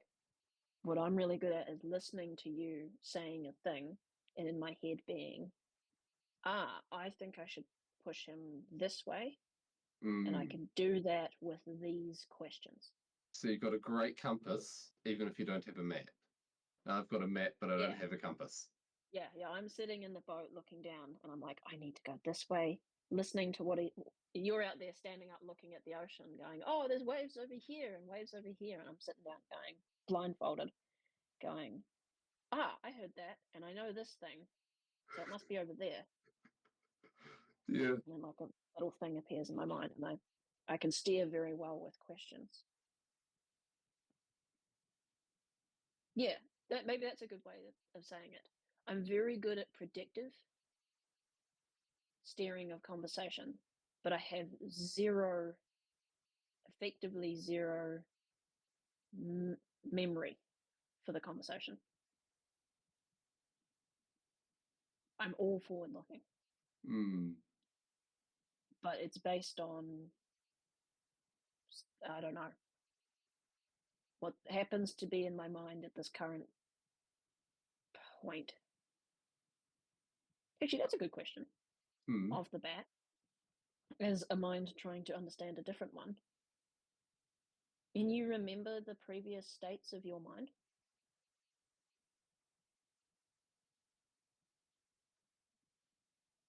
as much as I understand what that question means, yes. I can't.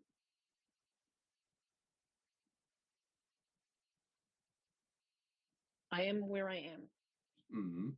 and with whatever is in my head, and that's all I ever have. Mm. And everything else drops off the conscious radar. Mm. I And can, it can come back up, but I'm not in control of the recall to bring it back up. yeah, like I can go back and go into a moment in the past and recall the with a lot of loss in the memory between then and now, but like there are points I can go back to, and a lot of it's like, okay, this place, here's the web of associations with being in this place, like sitting at the drawing board at work, working on stuff. Oh, Here's the I web of have a memory. associations. I do have a memory, but I mean Yeah. specifically for conversation, during a Mm. conversation like the one we just had. My, if you were going to say, yeah, my memory buffer is minutes in the single Mm. digit at maximum. The deeper the conversation, the shallower the recall. Yes, because you're in the Because, moment. yeah, Yeah. Perhaps that's yeah. my problem, is that I have a proclivity to fall right to the bottom of that Mm. state of all the way down into the depth of engaged.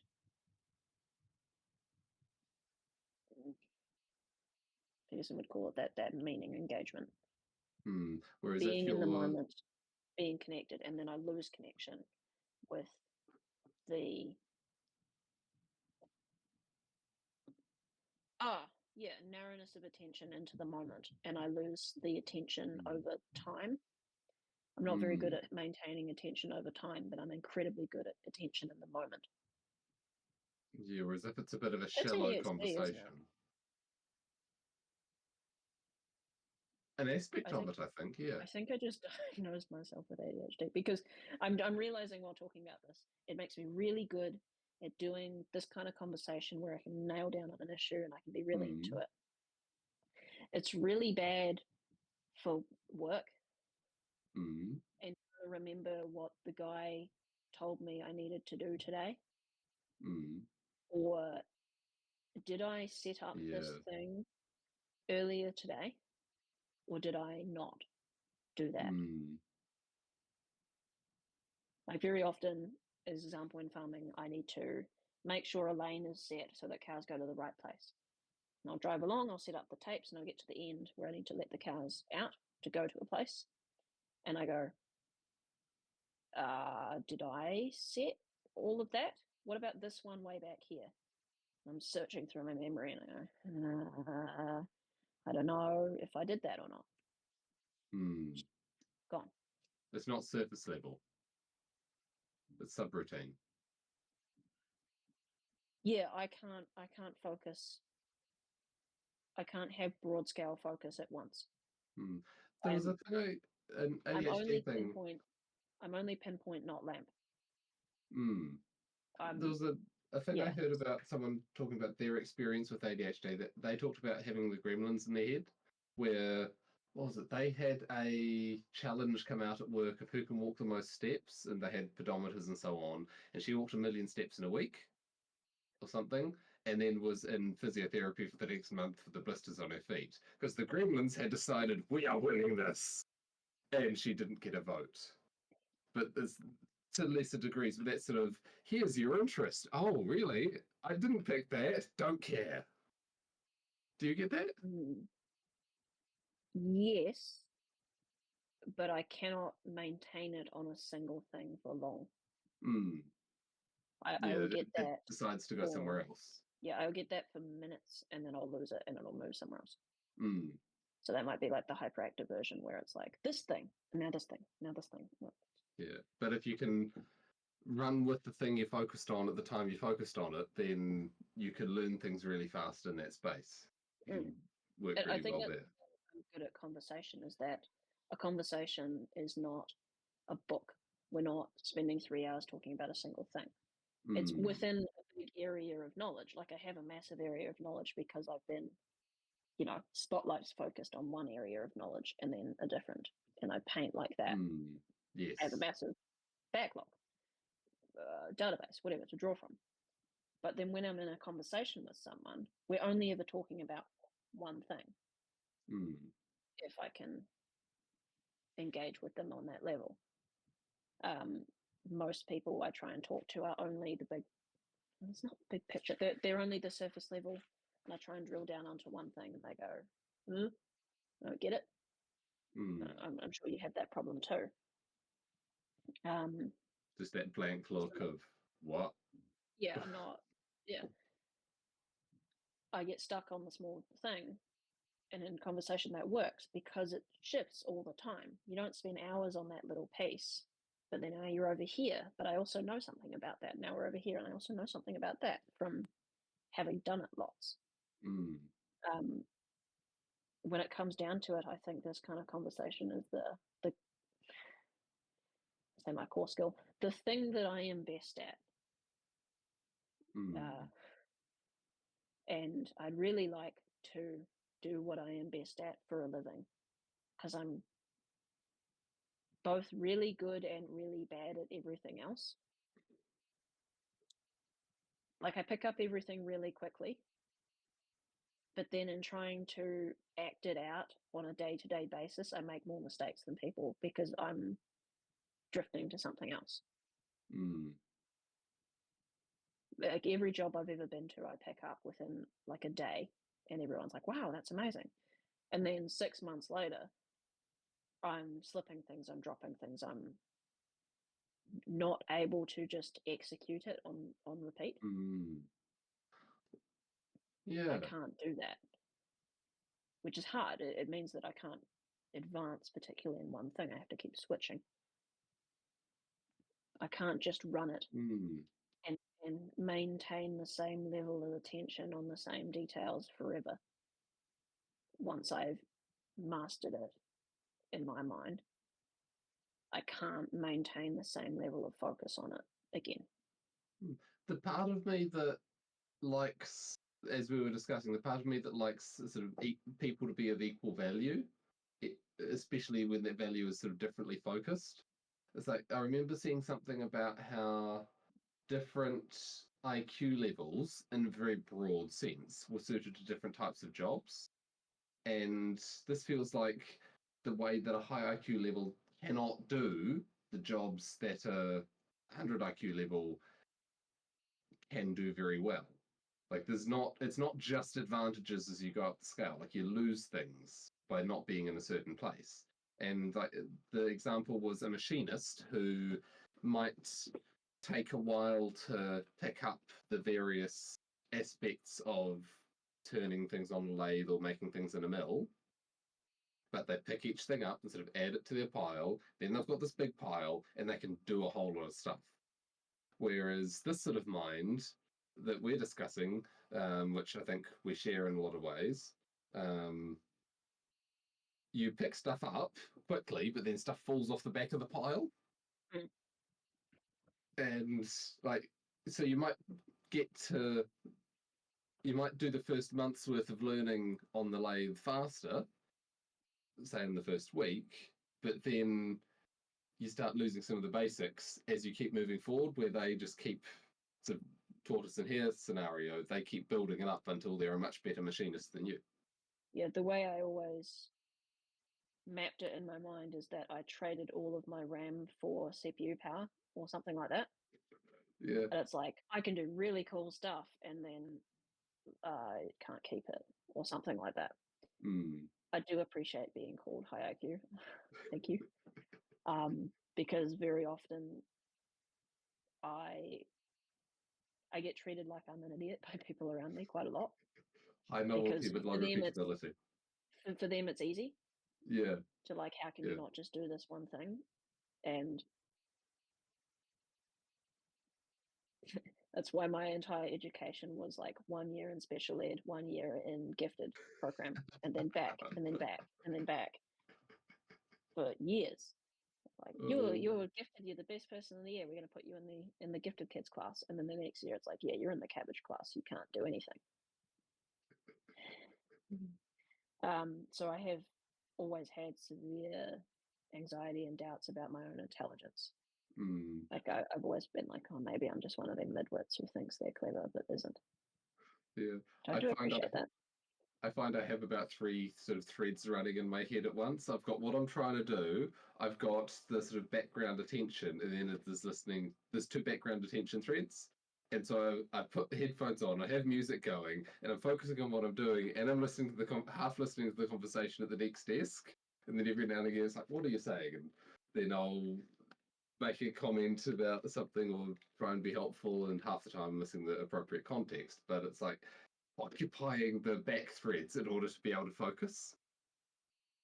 Interesting. Yeah, like there's the verbal thread is separate to the conceptual and the visualization thread. So I can run visual and verbal stuff simultaneously. Yes, I can do that, but I can't do verbal and action very well together. Yeah. Or well, I can, but I can't do verbal and recall. If there's verbal input or verbal output, I cannot simultaneously recall or solve a problem at the same time.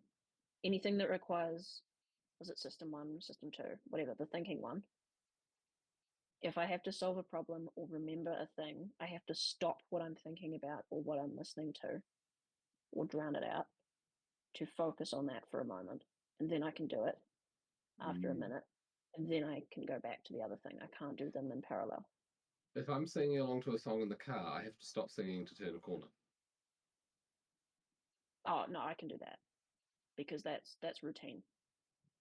No, That's I can't speak while manipulating. interesting. Yeah, for me, it's Is it, only novel. If it's routine, I can do it and not even be present. well, okay, if it's in muscle memory, yes. If it's something that requires a degree of coordination with concentration, like turning a corner, you need to follow the line of the Right. corner in that. Distinction: country versus city driving.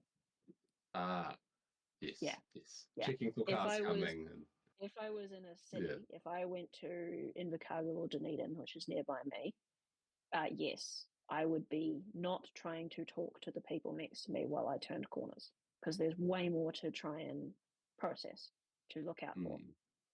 But country driving is easy. But while driving straight, then I can carry on a conversation. And then I just sort of pause when I come to an intersection. Yeah, or even corners out here because there's only one way to look out for, and rarity of cars is high. You know, everything's rare. You're not going to have cyclists. You're not going to have pedestrian crossings.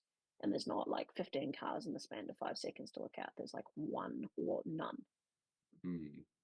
Yeah. I love conversations based on how different minds work. But we should let those minds have a rest. Yes, we should. I need to go to bed and family Yes, and stuff like I did that. say we should aim to finish by 9:30 and then hopefully get Conversation finished is by still 10. engaging. Yeah, it's Conversation is 11 still now. engaging. Good. This was great. Love it. Yes. I have been wondering for a long time if I need to get myself diagnosed mentally. Not for, oh, poor me, but more of a, like, what is my IQ score and what is the weird, not neurodivergent thing that I have? Like, am I ADHD? Am I autistic? Am I what? I know, and then I can go, okay, what jobs are really good for? Nah. Yeah. And then I can find a thing that I'm valued in, because we all just want to be valued. I feel like this. I could do this. I feel a lot of imposter syndrome sometimes when we're not recording, and then we record, and I have conversations like we just had, and I'm sitting here going, "Yeah, I could do this. I could do this. That'd be great." It's funny. I've decided that a sort of horizon goal for me at the moment is in 10 years, I'd like to be chief engineer at my job. And that might be just chief engineer of the particular premises, but like aiming for something that requires a little bit of expertise and responsibility and those sort of things in 10 years, assuming everything goes well between now and then and so on. But seems like a good thing to at least aim at. I think my horizon goal is this.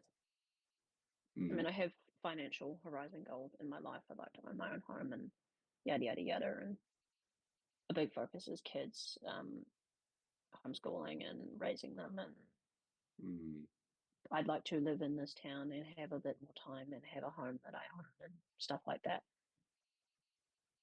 But if I went horizon goal in terms of what I want from my life, I want to be able to have the kind of conversations that we had tonight, and I want to be able to do that for a living.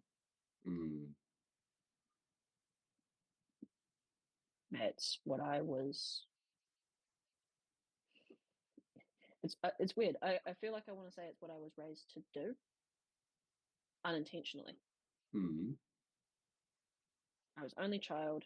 I had single mum and a grandmother, and single mum worked a lot, and I spent a lot of time with my grandmother, and she didn't like technology at all, mm, and she was a thinking person, a deep person, mm, and a spiritual one, which is where I got all my spirituality stuff from, and the anti-Christian stuff.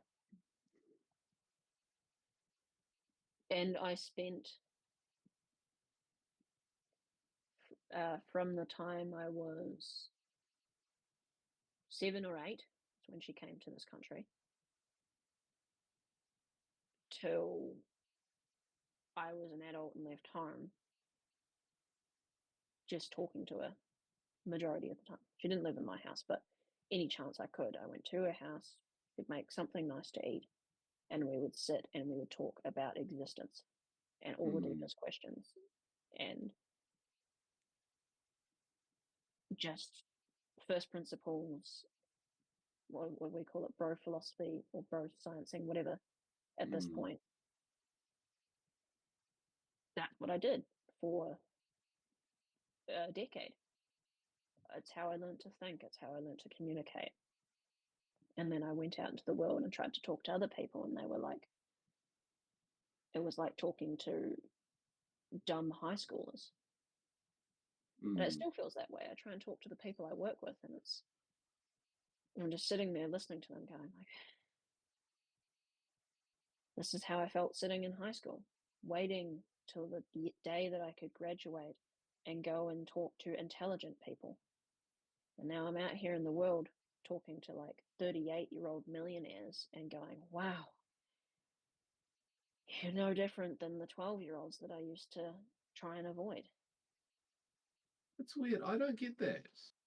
And I don't think it's that the people are necessarily different. It's that I don't know, but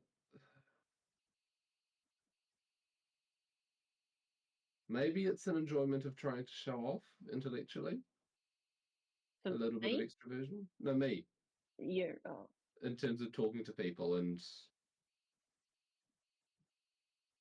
for me, it's connection. mm, I was a lonely kid. I didn't have any family. And the way that I found connection, I don't want to say love, but that word's been ruined, was through this kind of conversation. So to me, it's the most meaningful thing there is. It's not the mm, outcome of it; it's the feeling, the spirit, not the state that it puts me in while I'm having the conversation. mm. Yeah, It's the only way I I think have to connect with other people. I go out to other people's intellectual court, for want of a better phrase, and play there. Mm. Whereas I do that as much as I need to get along, but I don't enjoy it. Mm, I want to be me. and I want to be able to connect to someone else who can understand me. Or I'm more interested in understanding them.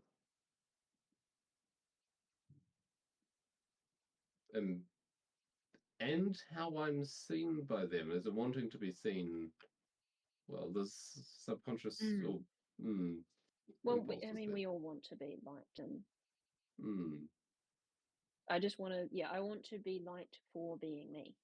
mm, And the people I found within my life that I can do that, terrible English, is my grandmother, and then my wife, and then you. Effectively, there was another guy that I was friends with for a long time, but we're no longer friends, unfortunately. mm. We stopped wanting to connect. Mm. Yeah, I'm glad we've kept this video up, or at least the conversations. I enjoy them too. Yeah, there's not many people to have these sort of in-depth, challenging conversations with.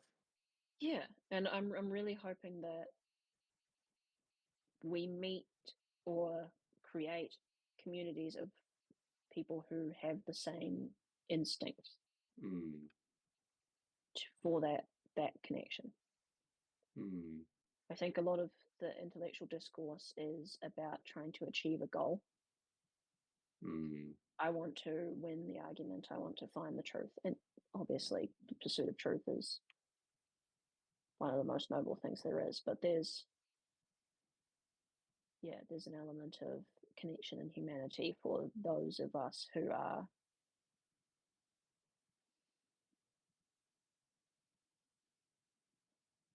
alone in our verbal world and are unable to connect to people outside that frame. mm,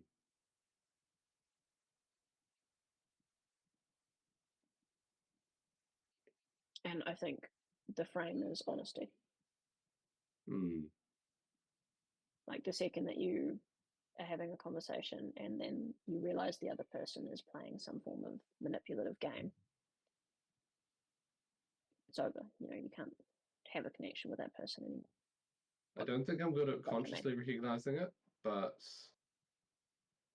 I can usually tell if the conversation's not going anywhere. mm. Yeah. And I think the introversion versus extroversion thing is the difference there. That Mm, you try to have those conversations with people all the time, whereas I mm, don't try. I think a person like me sort of waits for someone like you to come along and start it, and then I can jump on. But yeah. I didn't go around. Say I didn't go around doing that to people, but I kind of did back then, didn't I? Mm, I mean, I think people would bring up a thing and then I would challenge it. mm, But I was generally not the person to bring up a thing. yeah. Mm. I have a small segue because we talked about distant goals, then nearer term goals, and it's like the nearer term goal that came up, which the segue is the connection to people. That it was a realization in the perennial topic of looking for love and relationship of in a very sort of Zenist sense, the idea that the guy who finds the right girl is the guy who doesn't need her, and that you don't find until you stop looking type thing. But the current form of that is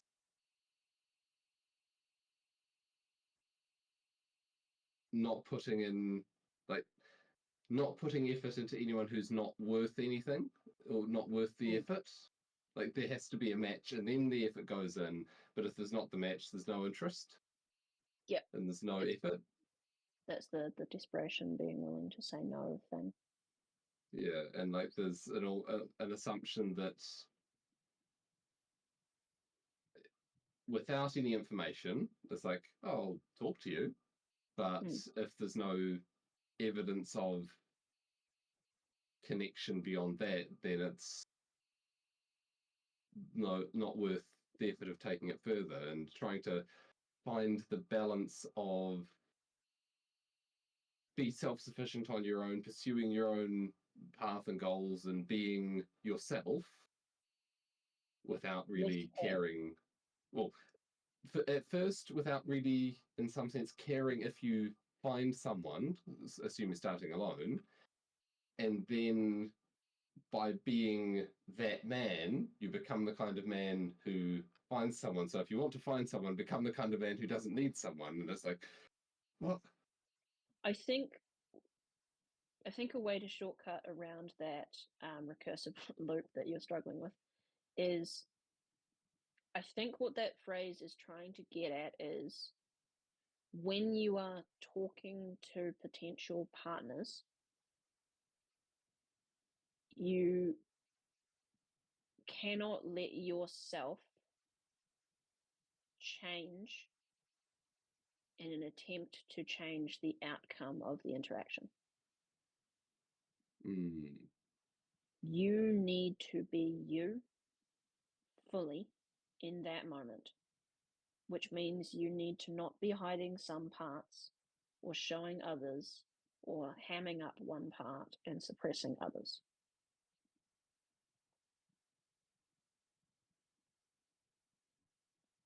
I.e., the phrase of, when you find someone is when you no longer need to, because the person who needs to will play a game. And even if the person does find someone, what the person connected with wasn't them. Mm. And I think women have an amazing sense for that we don't. Mm. Which is probably why it works. They know. I mean, how could it not be the case? They spent their whole lives with every guy doing everything they could to get in their pants through deception and lies, through manipulation. What they're looking for is a guy who likes them, who isn't doing that, who's just him, and he's not playing any form of game to try and manipulate her. I think they're romantic, but that's not the same thing. Yeah, romantic and not there being the presence. Yeah. An honest desire is one thing. Deceptive manipulation in order to satisfy that is another thing. Yeah, yeah, and that's why I think that's why you had that whole shit test thing, where the girl will ask the guy to do something or say something that she knows he doesn't agree with or shouldn't. And then if he just goes along with it, she's like, oh, okay, well. Like the starting fights to see if he's a pushover kind of thing. The point is, will you just bend over because you think that's what I want? Are you going to give me what I want? Or what do you think I want? Or are you going to give me what you think you should, which is you being you and not you being whatever it is you think that I want you to be? Yeah, there was an interesting answer to that, sort of how to handle that, in that podcast that you recommended and I only just watched. The one you sent back to me. Yeah, because I thought you sent me the link after meaning to get to it. But what was it? It's like, see the attempt to test and then say, play with this. And it's like, oh, you're trying to get me to do this. Oh, you wanted an orange. Okay. Here's a half peeled orange. Or something like that. That's one of the recent tests. It's like, or I'll peel the wrong thing or something, or whatever, like turn it into a teasing response, like, oh, you want to test to see if I'll do a thing if you ask me to? I will do my thing instead. Yeah. Yeah. At the end of the day, what the woman wants is the man. And what a man is what he is, not what he is. A thing, not something that will shape shift and become whatever he needs to be to get her. But then you've got the wider variation in men than women, so that the right sort of men are available in a sense. Like you don't change to suit the woman, but at the same time, the entire sex is changing to find what the woman want in a longer time scale. And Well, yeah, that's the half of men don't have kids problem. yeah, and there's the idea of personal growth in the sense of the idea of using what women want as your compass for how to grow, but then that's genuine growth. And Yeah, it's well, that's a bit of a chicken and egg problem, isn't it? yeah, We have to call it. We've gone yeah, so far in so many things, and now it's time for bed. that was great. That was one of my favorite ones. Hopefully, we can do more next time like that, and I really hope I can do this for a living. Okay. Yep. Let's go to bed. Yeah. Good night, everybody. Night.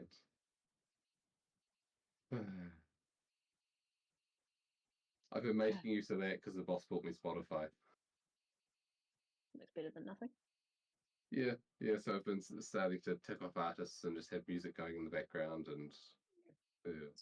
I find it massive improvement to life. Mm. I finally convinced Milani to homeschool. Ah, I'm super happy. We're gonna homeschool all the kids now. oh, nice. Yeah. She was always scared she couldn't do it. And then I convinced her that not knowing the answers was the greatest ability to teach because you ask the question. Mm. And also, you can use AI to help you plan things. And immediately she was like, oh, yeah. And then she's like, can you make me a curriculum for a 6-year-old for maths? And it's like, yes, curriculum. She goes, yes, I can do this. So yeah, I'm paying for GPT now on monthly subscription. Oh, my legs. Oh, still do. But it's worth it. It's I've been tempted to like generate imagery to use as the thumbnail, whatever, for the video. Did you hear what the Google AI image generator was doing? I think I saw a thumbnail about Gemini gone wild, but I didn't know what happened. It wouldn't make white people at all, no matter what you asked. It would just say, I'm sorry, I can't make any controversial content. And then you're like, make a black guy. Here you go. It's like, Yeah, yeah. Well, it learned from the internet. I mean, you know, data sets and classification, white people racist, so that's bad. oh, I yeah, think there was yeah, a it's like, meme. Someone's got a meme page where you go and you put input, yeah. and it will give you like the politically correct response for absolutely everything. So it's like, you know, what's 2 + 2? And it's like, assuming that 2 + 2 equals da da da is a privileged interpretation, and it just does that for everything. And it's such a great commentary. Oh, yeah, sleep time. Yeah, I'll talk forever. I've had alcohol and several Red Bulls. Good night. Good night.